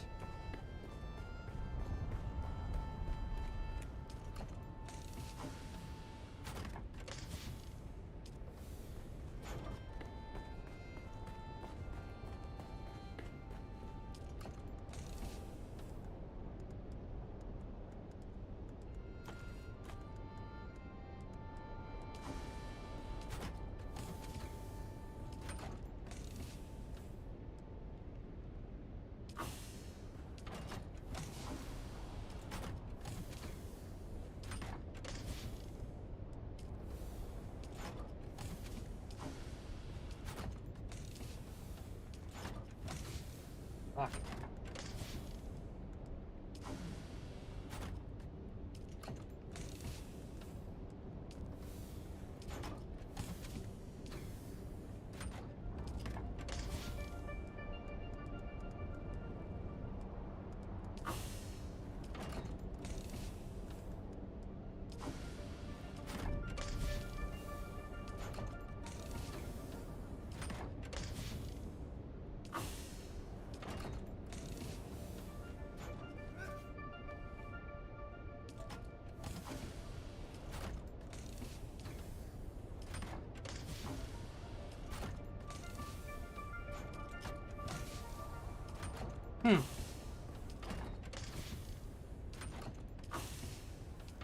Could have sworn I had a large blood bag.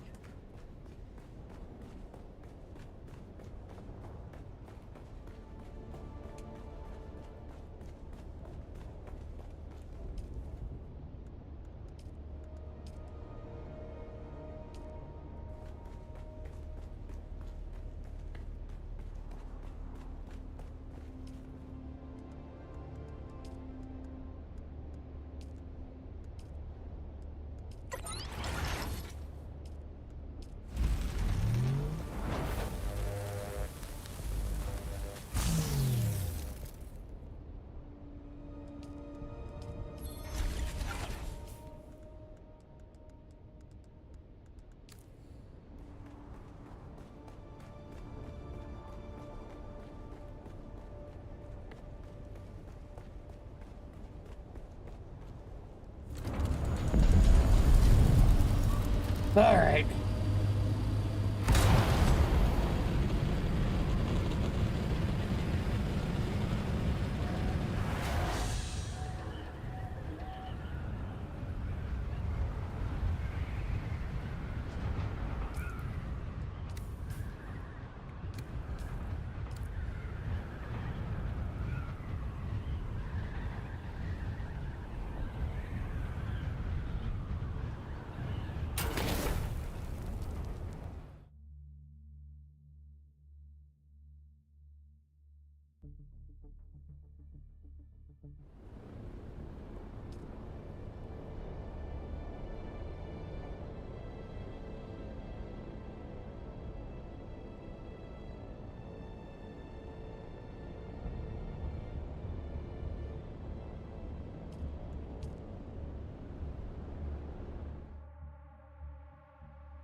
Oh, I didn't fix my suspender belt because I'm dumb. Well, I'll have to be careful.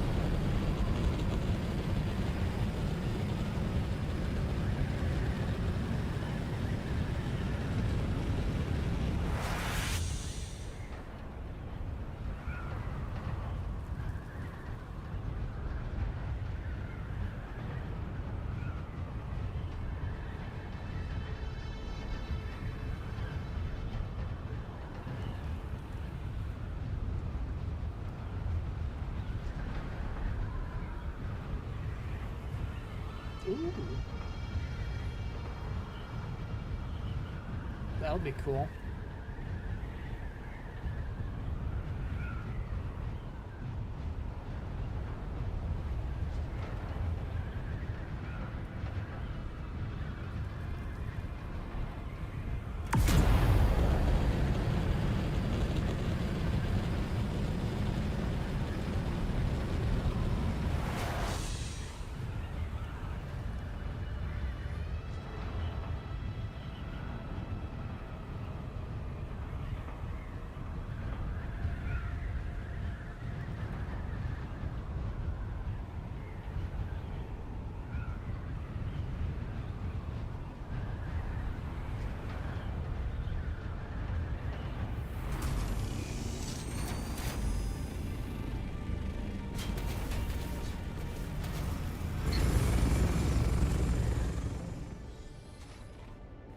Okay.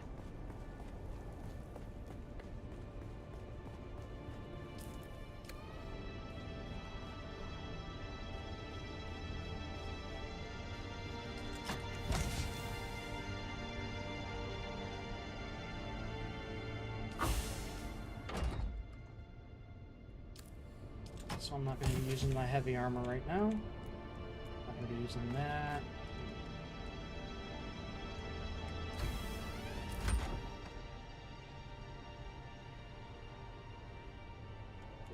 That. Oh shit! What the fuck? Okay. Not gonna need that.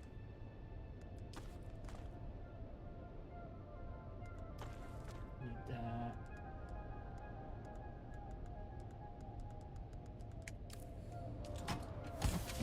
Actually.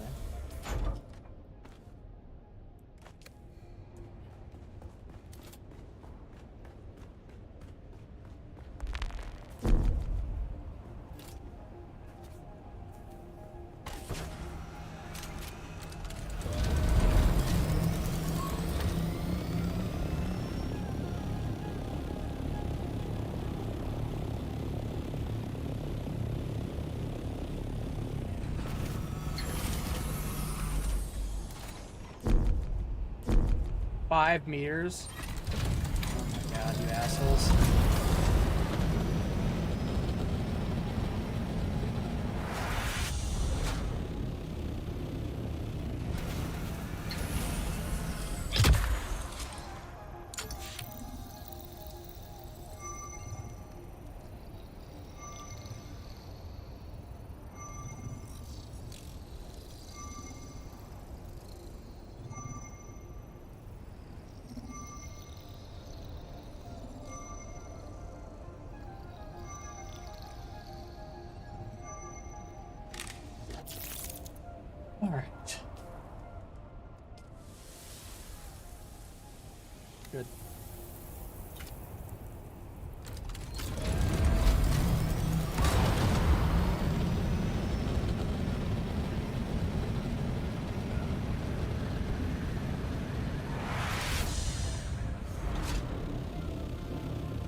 Alright.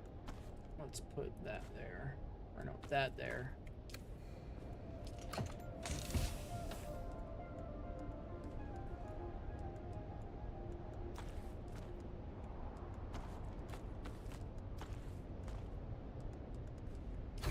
Okay, soft step boots. Open a map of the Deep Desert. F4 I5 G8 and 9. Alright, let's just go straight to F4, then we'll hit the corners.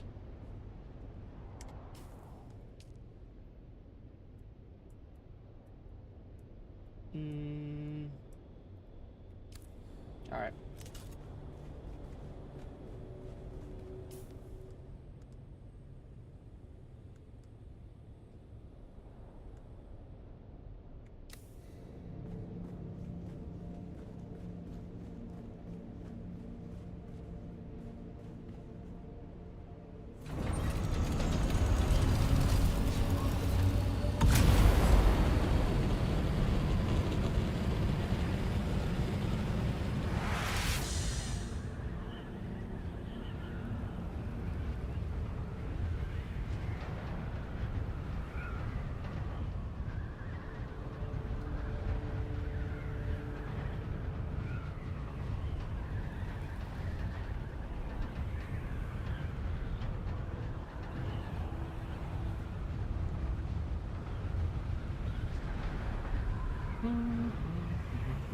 Oh yeah. Oh yeah.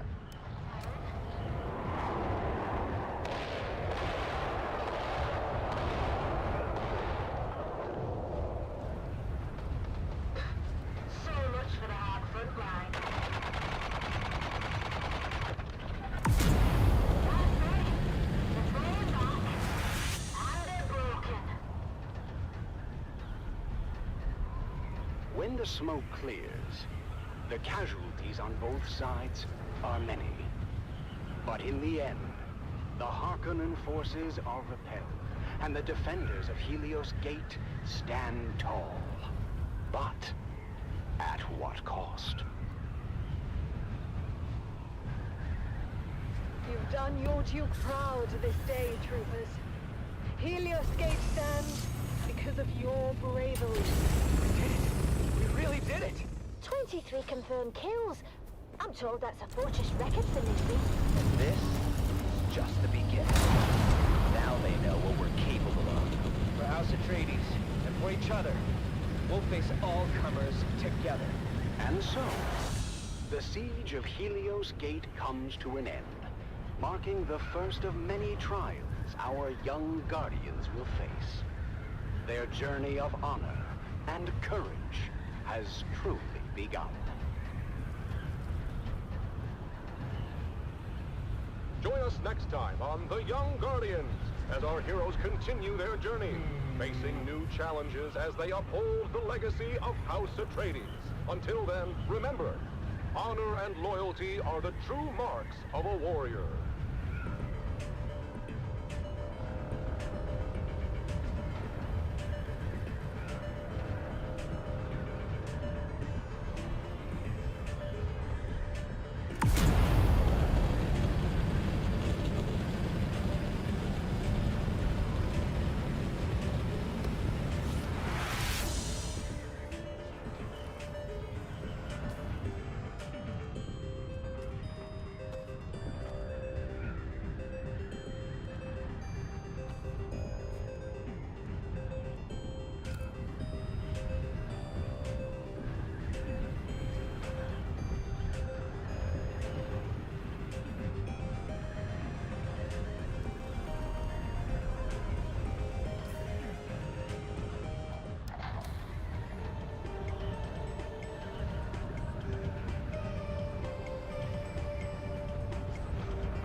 Infinite Communinet Theater presents an Arakin Playhouse production of 5 Days at Carthage.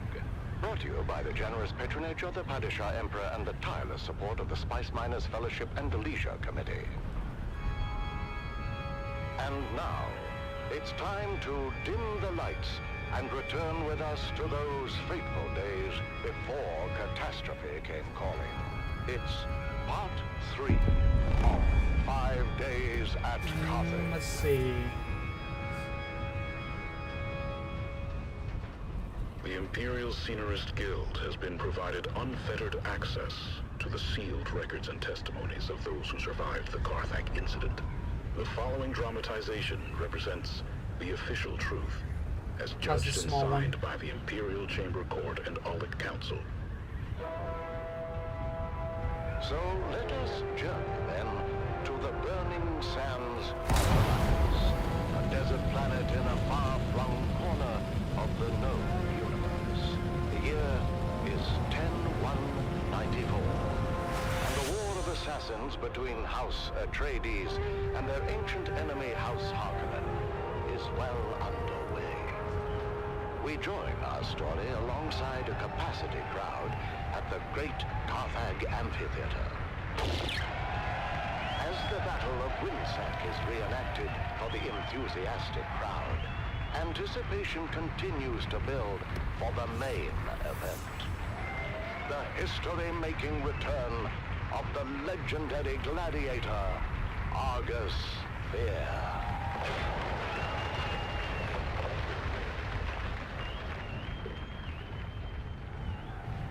Alright, we're gonna check out G1. Do you hear them, Argus?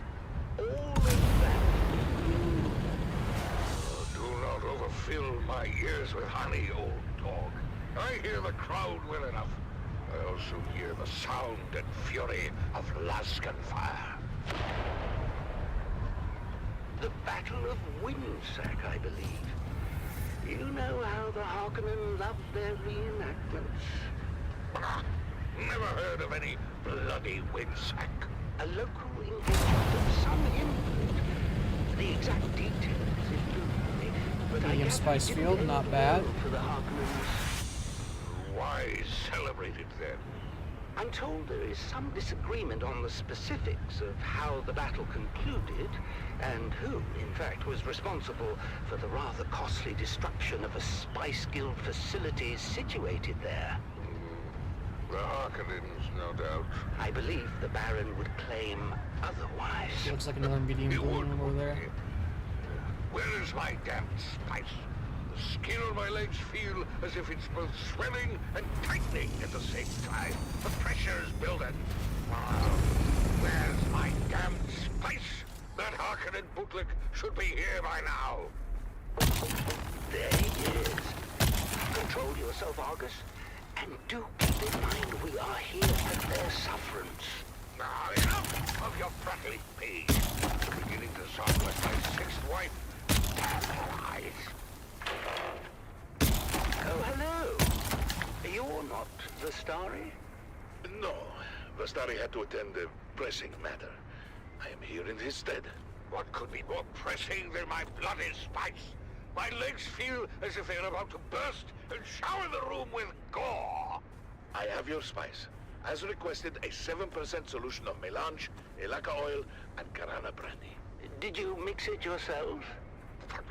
Who the devil cares? Give it here!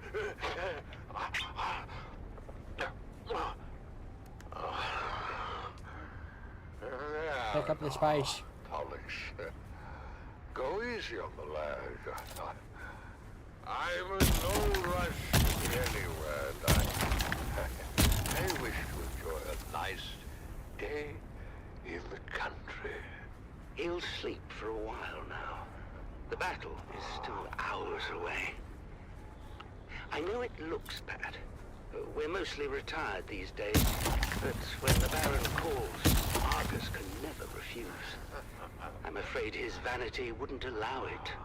I grew up listening to Argus Fear on the Communinet.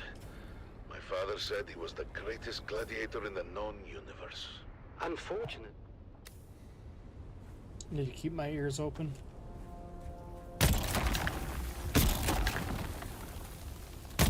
Yeah, that's a medium spice balloon.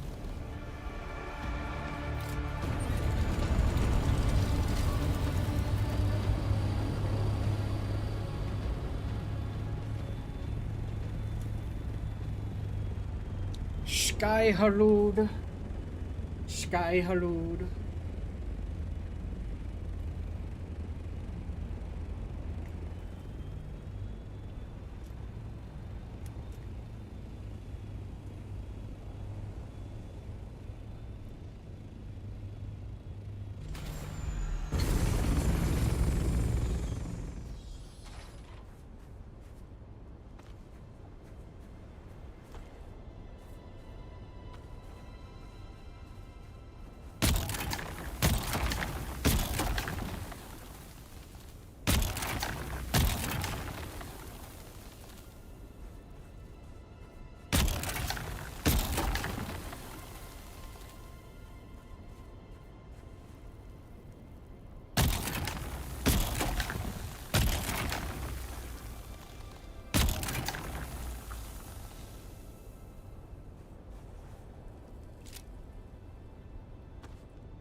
Ooh, that could be one of the craters. I'll have to swing by and see on my way back.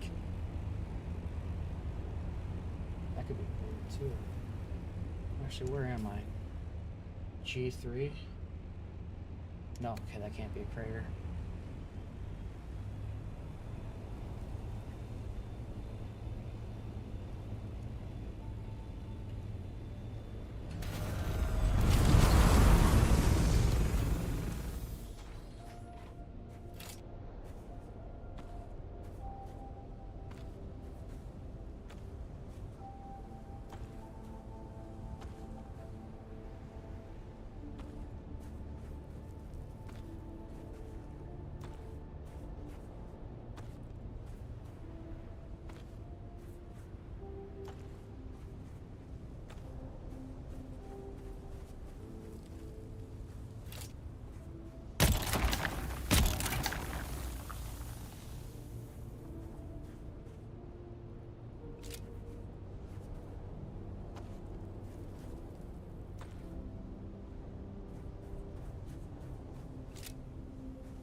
Come on.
More diva.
Well, I thought that rumble was... Thought it was a worm.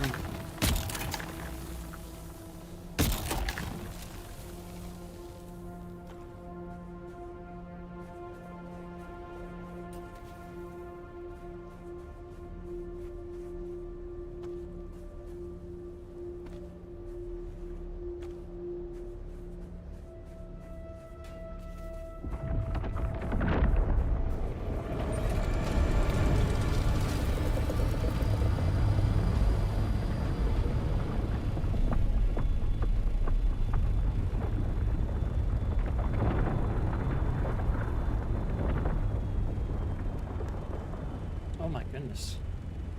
I'm only about half full.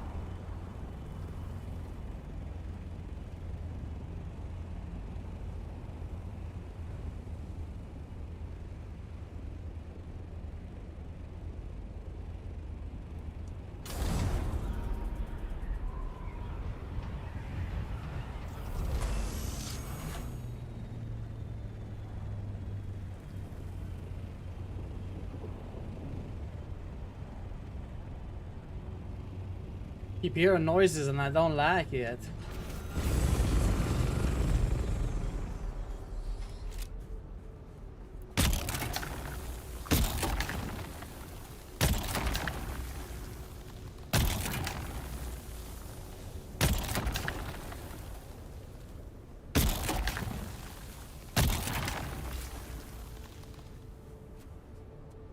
What did that? Man, I wish I pre-ordered it so I can get that little, like, enclosure with a Muad'Dib in it. I just didn't know I was going to get addicted to this game.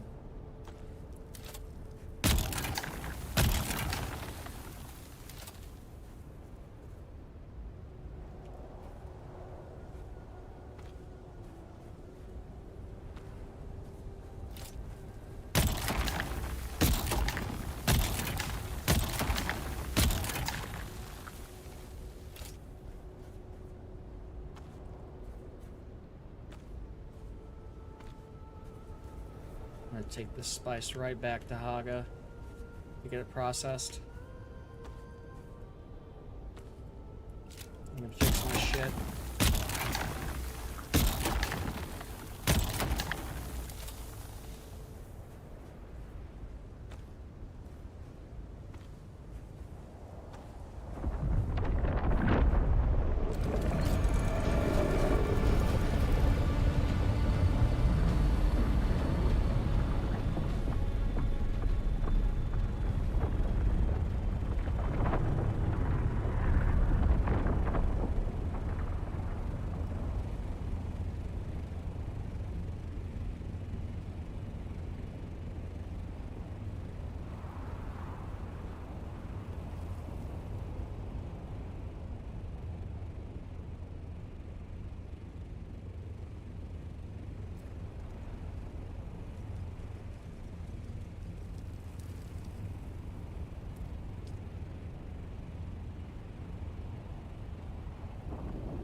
Then...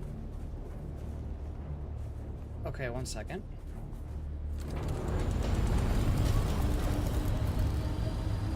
There's one riding around unsolicited. Yeah, that's what that music was.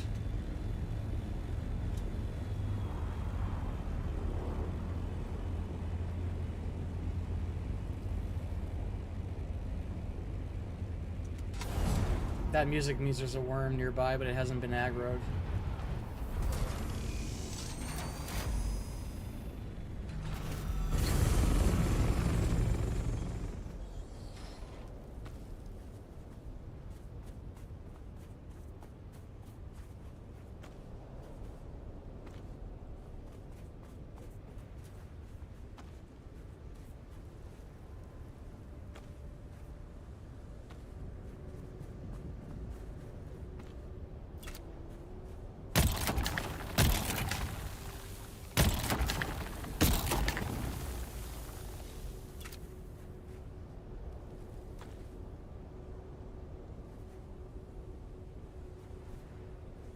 Can you?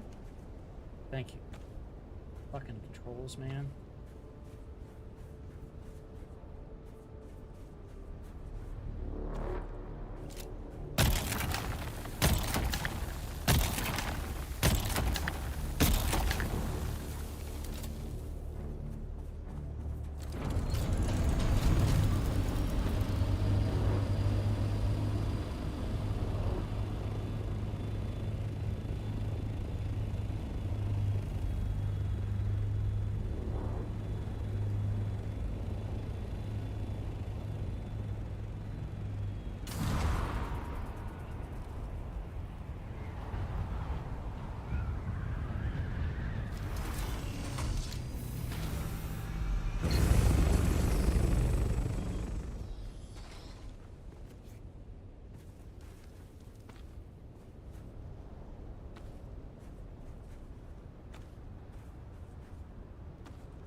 thought the shadow was a worm.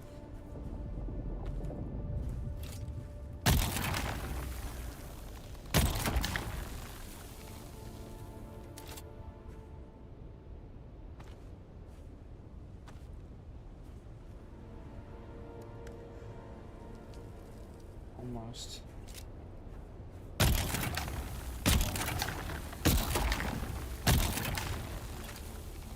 I have to leave soon because my thing's about to fucking break.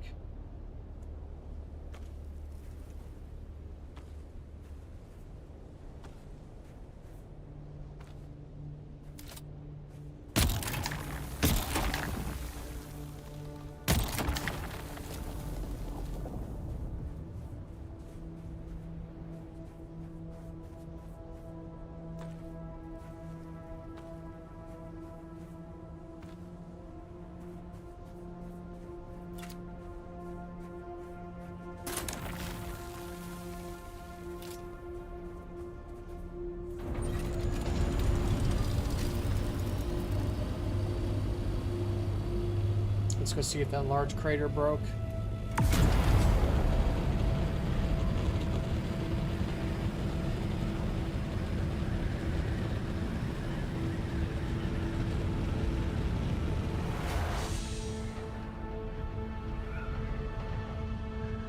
Let's see, F4.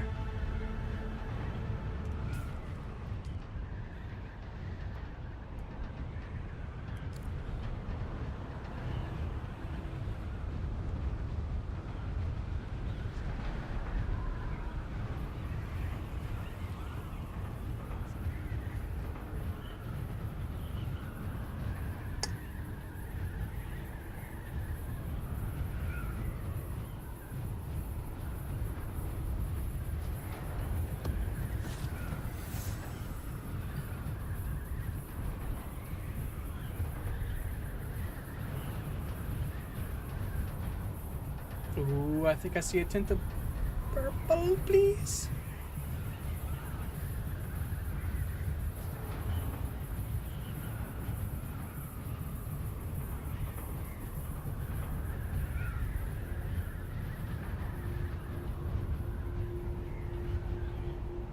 Nope, no purple.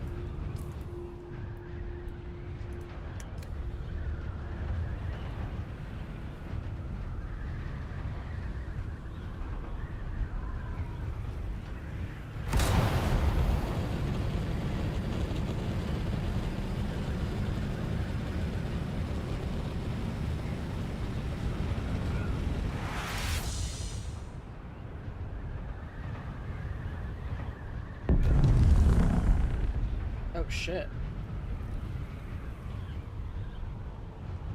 That's probably a little one.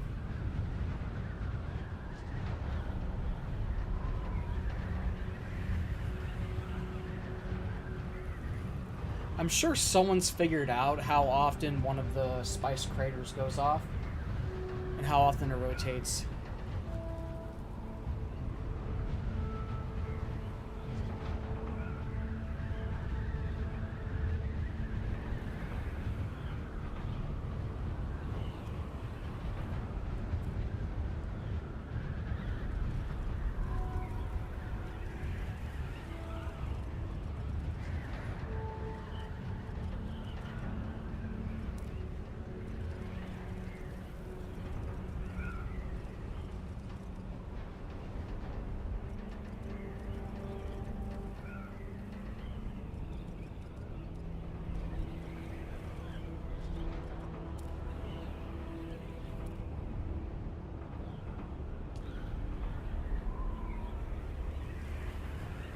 Lisan al-Gaib and Quizat Sarrak.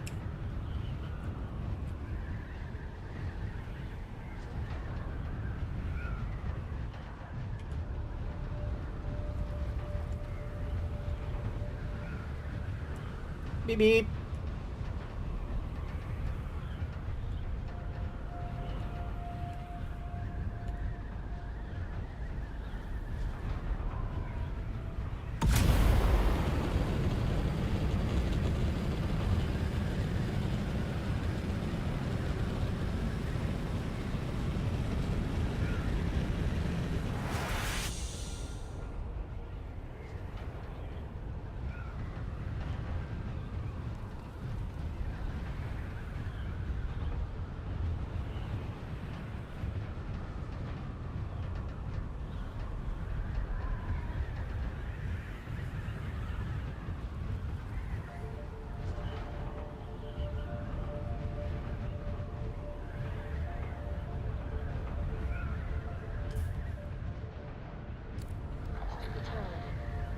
but without lasgun cover. One by one, we're forced to learn. They charged at Ren, but each who came was fought and bested all the same. None could beat him at this game, for Atreides' honor, house, and name. Duncan Idaho had rallied all the troops that still were hale. He shouted, "Hold out, my brave lad, we're coming, do not fail." He told all who would hear him, watch a true Atreides fight. Hurry, boys, come to his aid, he has saved us all tonight. Against that fearsome counter-strike, no Harkonnen could hold. They faltered, failed, and turned their backs, a rare sight to behold. Their faces pale, their weapons dropped behind them as they ran. And Duncan looked around and asked, "Where is that fearless man? He who held the gully until we could all return. That hero of the desert. His name I must needs learn." "He has fallen," said the sergeant. His head bowed down in shame. "He lies there dead upon the sand. Rendavo was his name." "I remember him," said Idaho. "Of Ren, who'd seemed to rest, but for the blood that stained the shirt across his mighty chest. That lasgun knew just where to strike, as plainly you can see," said Idaho to those around. "Yes, it knew more than we. It shunned his brow. 'Twas weak and poor, that much all of us knew. But found instead what better was his heart, forever true." The word spread quick among all those who had survived the fight, and every soldier did agree Duncan Idaho was right. Rendavo was no thinker, his mind slow, truth be told. His head, they said, was thick as wood, but his heart was made of gold.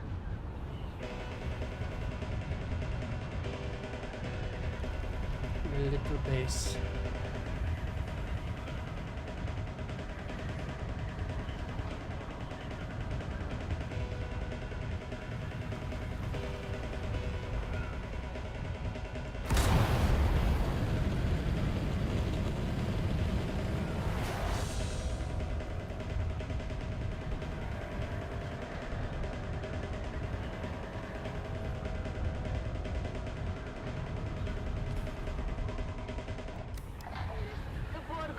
Said she has to. Damn it! I told you all to go before we left.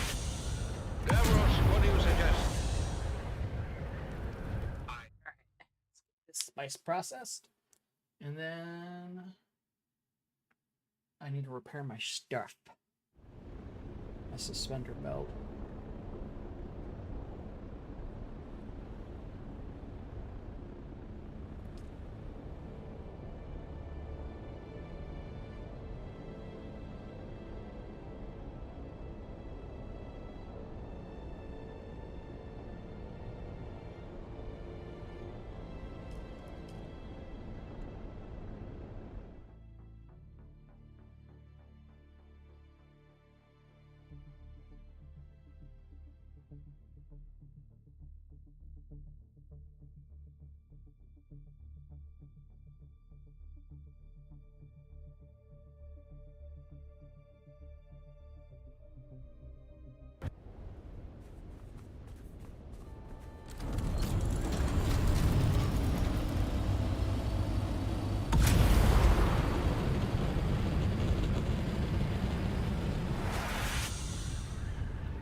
Alrighty.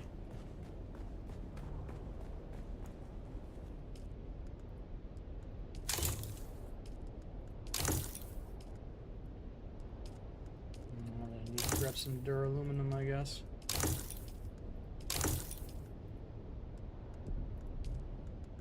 Yeah. Okay.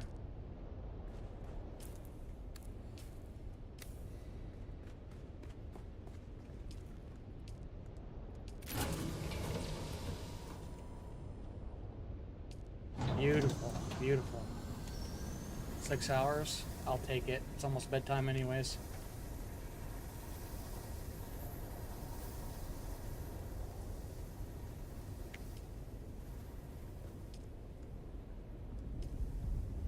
I did hear that there was a new flower farm spot that is safe. And that it's like right down here? Used to be there. I think it's down there.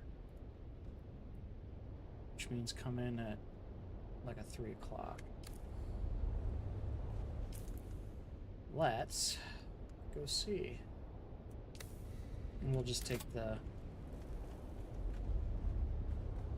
Come on, place it. Take the past one.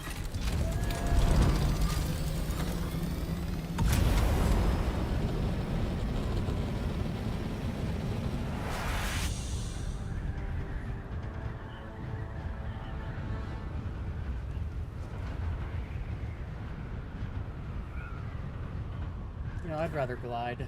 Yeah. You know, a Be bunch more of fun. tool pushers they kept around to fix stuff for the eggheads. I guess a scientist can tell you how much a pound of worm shit weighs, but put them all together in a room and he still can't turn a screw to save their lives. Anyhow, in the documentation we recovered, we found an inventory rule listing some of the other testing stations by number and field of study. Testing Station 29 studied plants, while 36 studied weather. Station 91, though, they studied bugs. Just like this ugly little sucker we're headed towards. Boy, was that journey rough. Mom said it was a bad time of year to be traveling, and the sandstorms were relentless. Visibility was almost nothing, and sometimes my little brother Coda and I had to get out and walk ahead of Clovis to make sure we didn't drive off a cliff. Eventually, we arrived at this sector indicated on the map, and we hid Clovis away where she would be safe.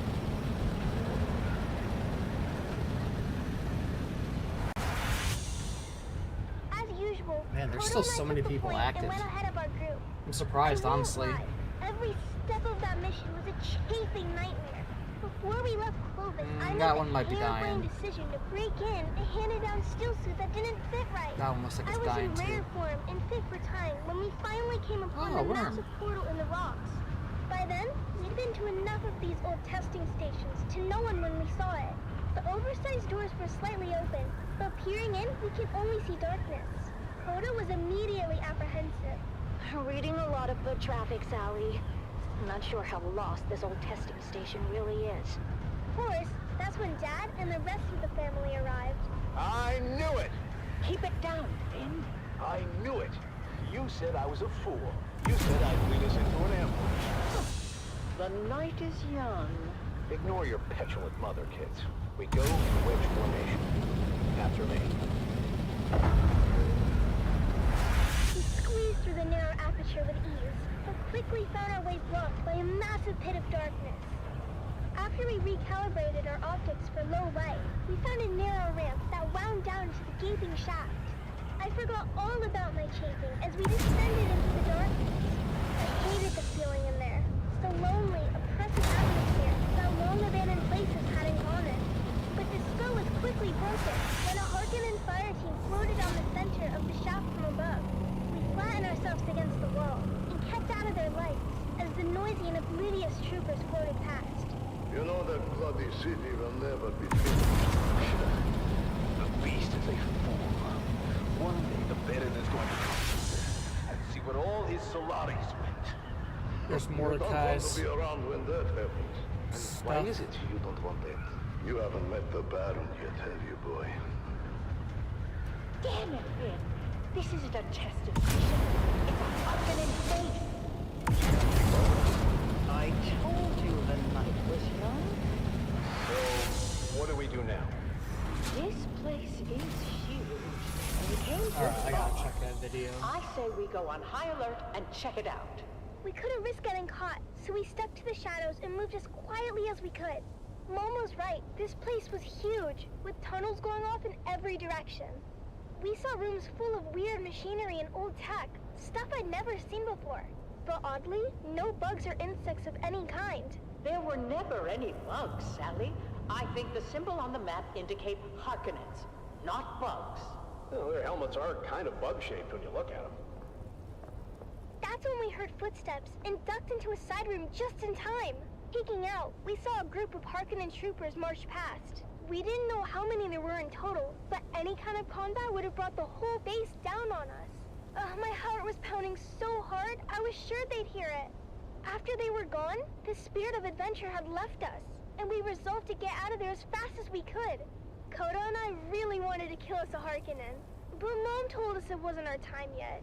We'd get our chance one day. But boy was she wrong, as we came face to face with the Harkonnen captain at the top of the ramp. Our daggers were already in hand, as I went high and Koda went low. Eyes and thighs, we called it, as we practiced the move so many times. And that's how we killed our first Harkonnen. Koda took an ear for his collection and offered to help me start my own. But, ew. I told Koda no way. Once we made it back to Clovis, Dad sealed the hatch behind us as Mom brought her great engine to life. After we got back to Ericsson, Dad met his friend, Master Chin, and shared our findings. While we didn't score any decent salvage on the trip, Dad did receive a reward from the Atreides for providing them with actionable intelligence on the Harkonnen base. Apparently the location of that particular base had troubled them for a while. Last we heard, Gurney Halleck was on his way there with a heavy assault team. With that said, Atreides days are back at O'Gary's Imports. That's right, Sally. Discounts across the board if you serve the Duke and can prove it. Come find us on the Agora Concourse of the Grand Souk in Arakeen.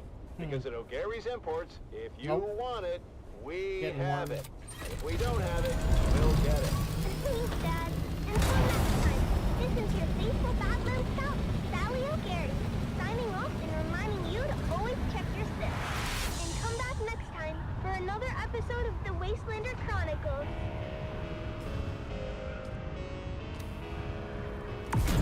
Oh, I didn't go far enough. Duh.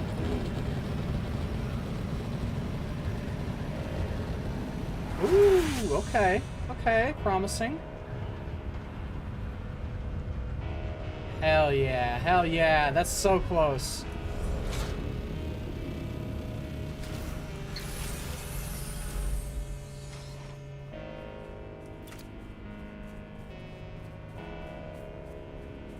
Oh, hell yeah. Oh, there's some right there.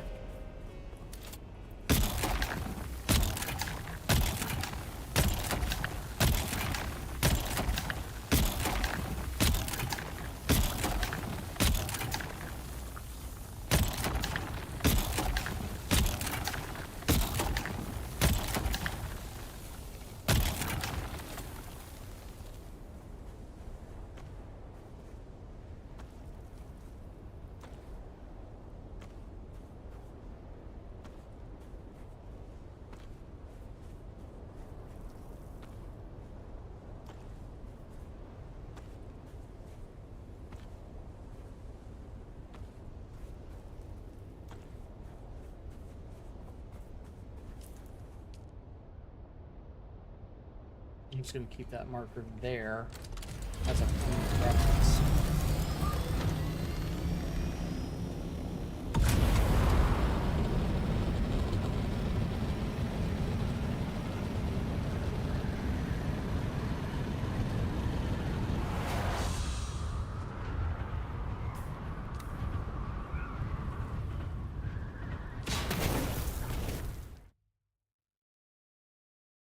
I'm going to grab the assault ornithopter, and I am going to load the fuck up on some flower sand right now. Oh no, it's almost okay. So 4 o'clock. 4 o'clock position, flower sand. I'll have to remember that.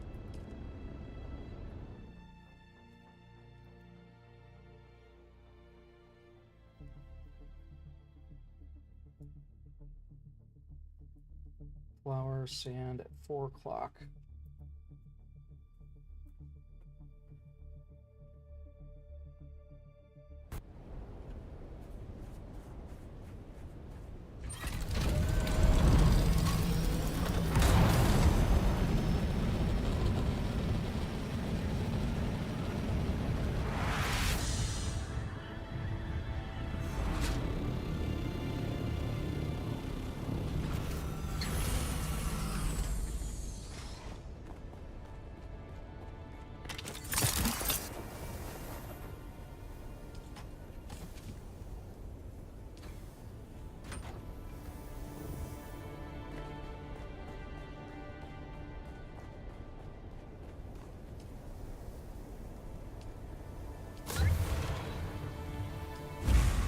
Beautiful.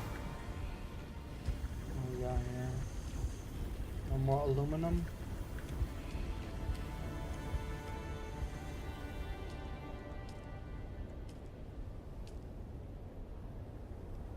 Okay.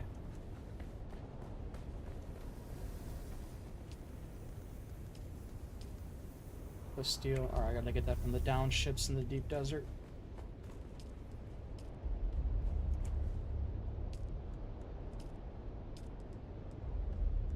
Oh, I need to get duraluminum, yeah. Check out my jasmium base.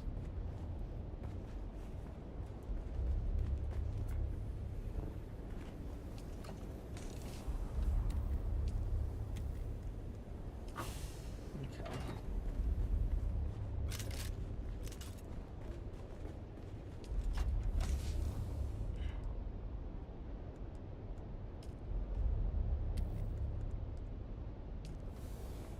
Let's go deliver some fuel to the jasmium base.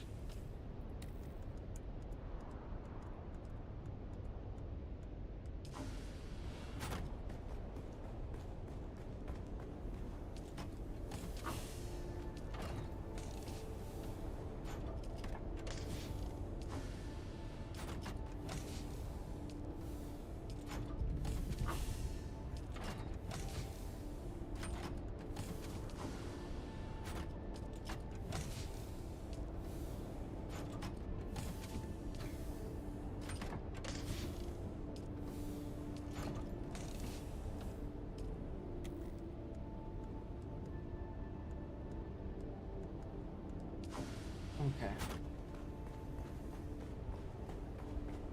All of that's cooking.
Are you kidding me? The stupid glitch?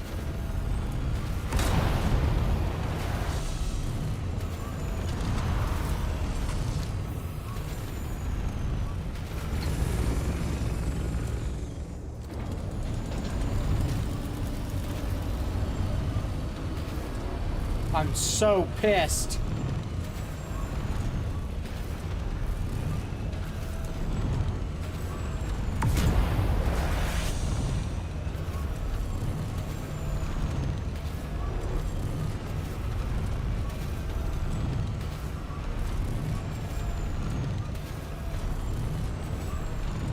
Fuck you. If I lose a ornithopter because of this.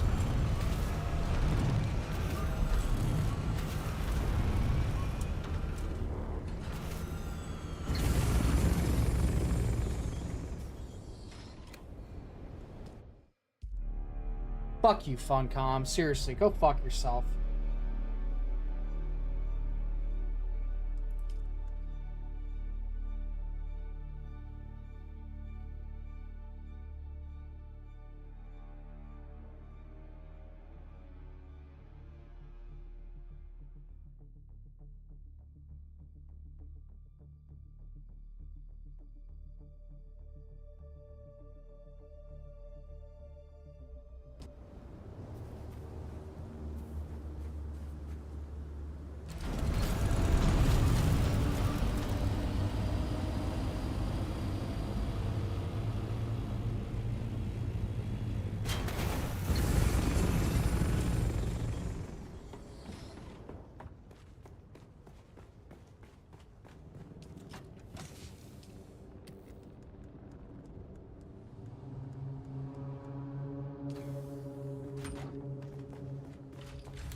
Oh my god, what the fuck was that shit?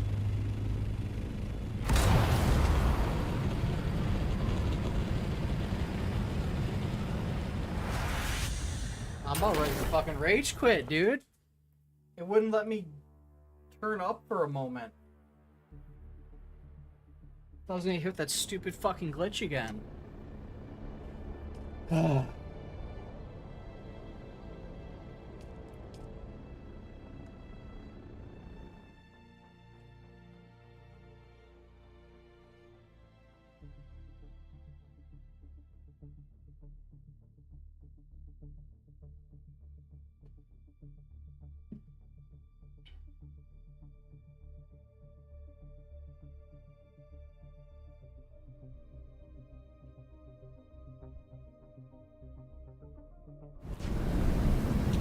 Oh my god! Pissed on you!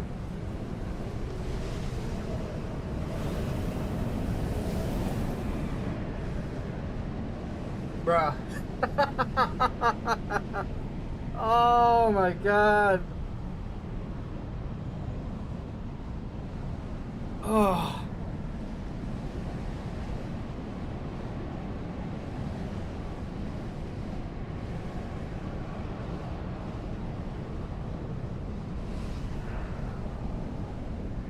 I'm lucky I had a fucking skill tent.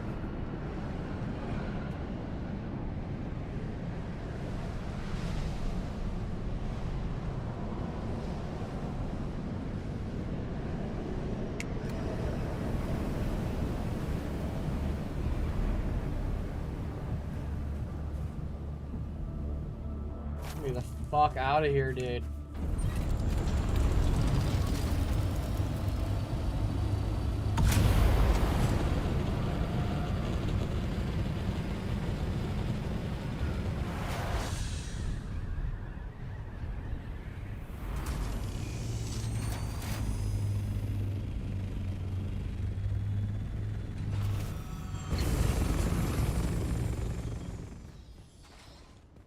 Okay.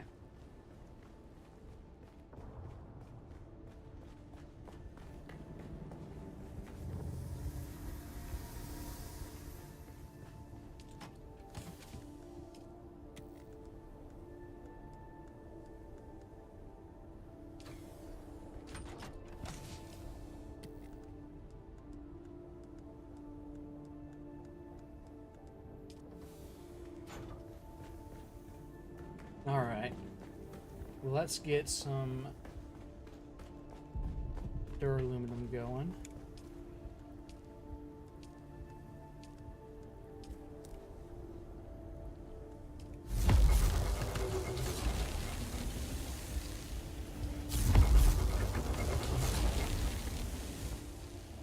Spice is going. Silicone's cooking. 1, 2, 3, 4, 5, 6, 7, 8, 9, 10. Get that going. Let's see, do I need anything here? I probably should have grabbed that, yeah. No light armor.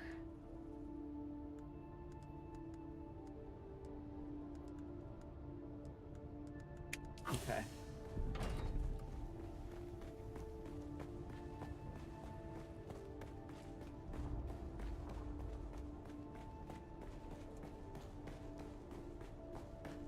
Are they done with the bodies? Alright, let's turn these. Oh, those are off. Okay. Turn this off.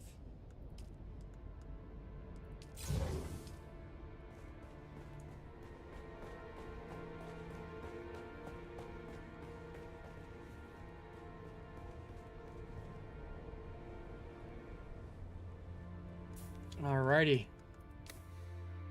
Alright. That's gonna be it for today. Thank you all for coming. I'm probably gonna stream again tomorrow. I want to do a lot of farming of the deep desert for spice and ingredients for Plastanium, so I'm probably gonna be doing that all week.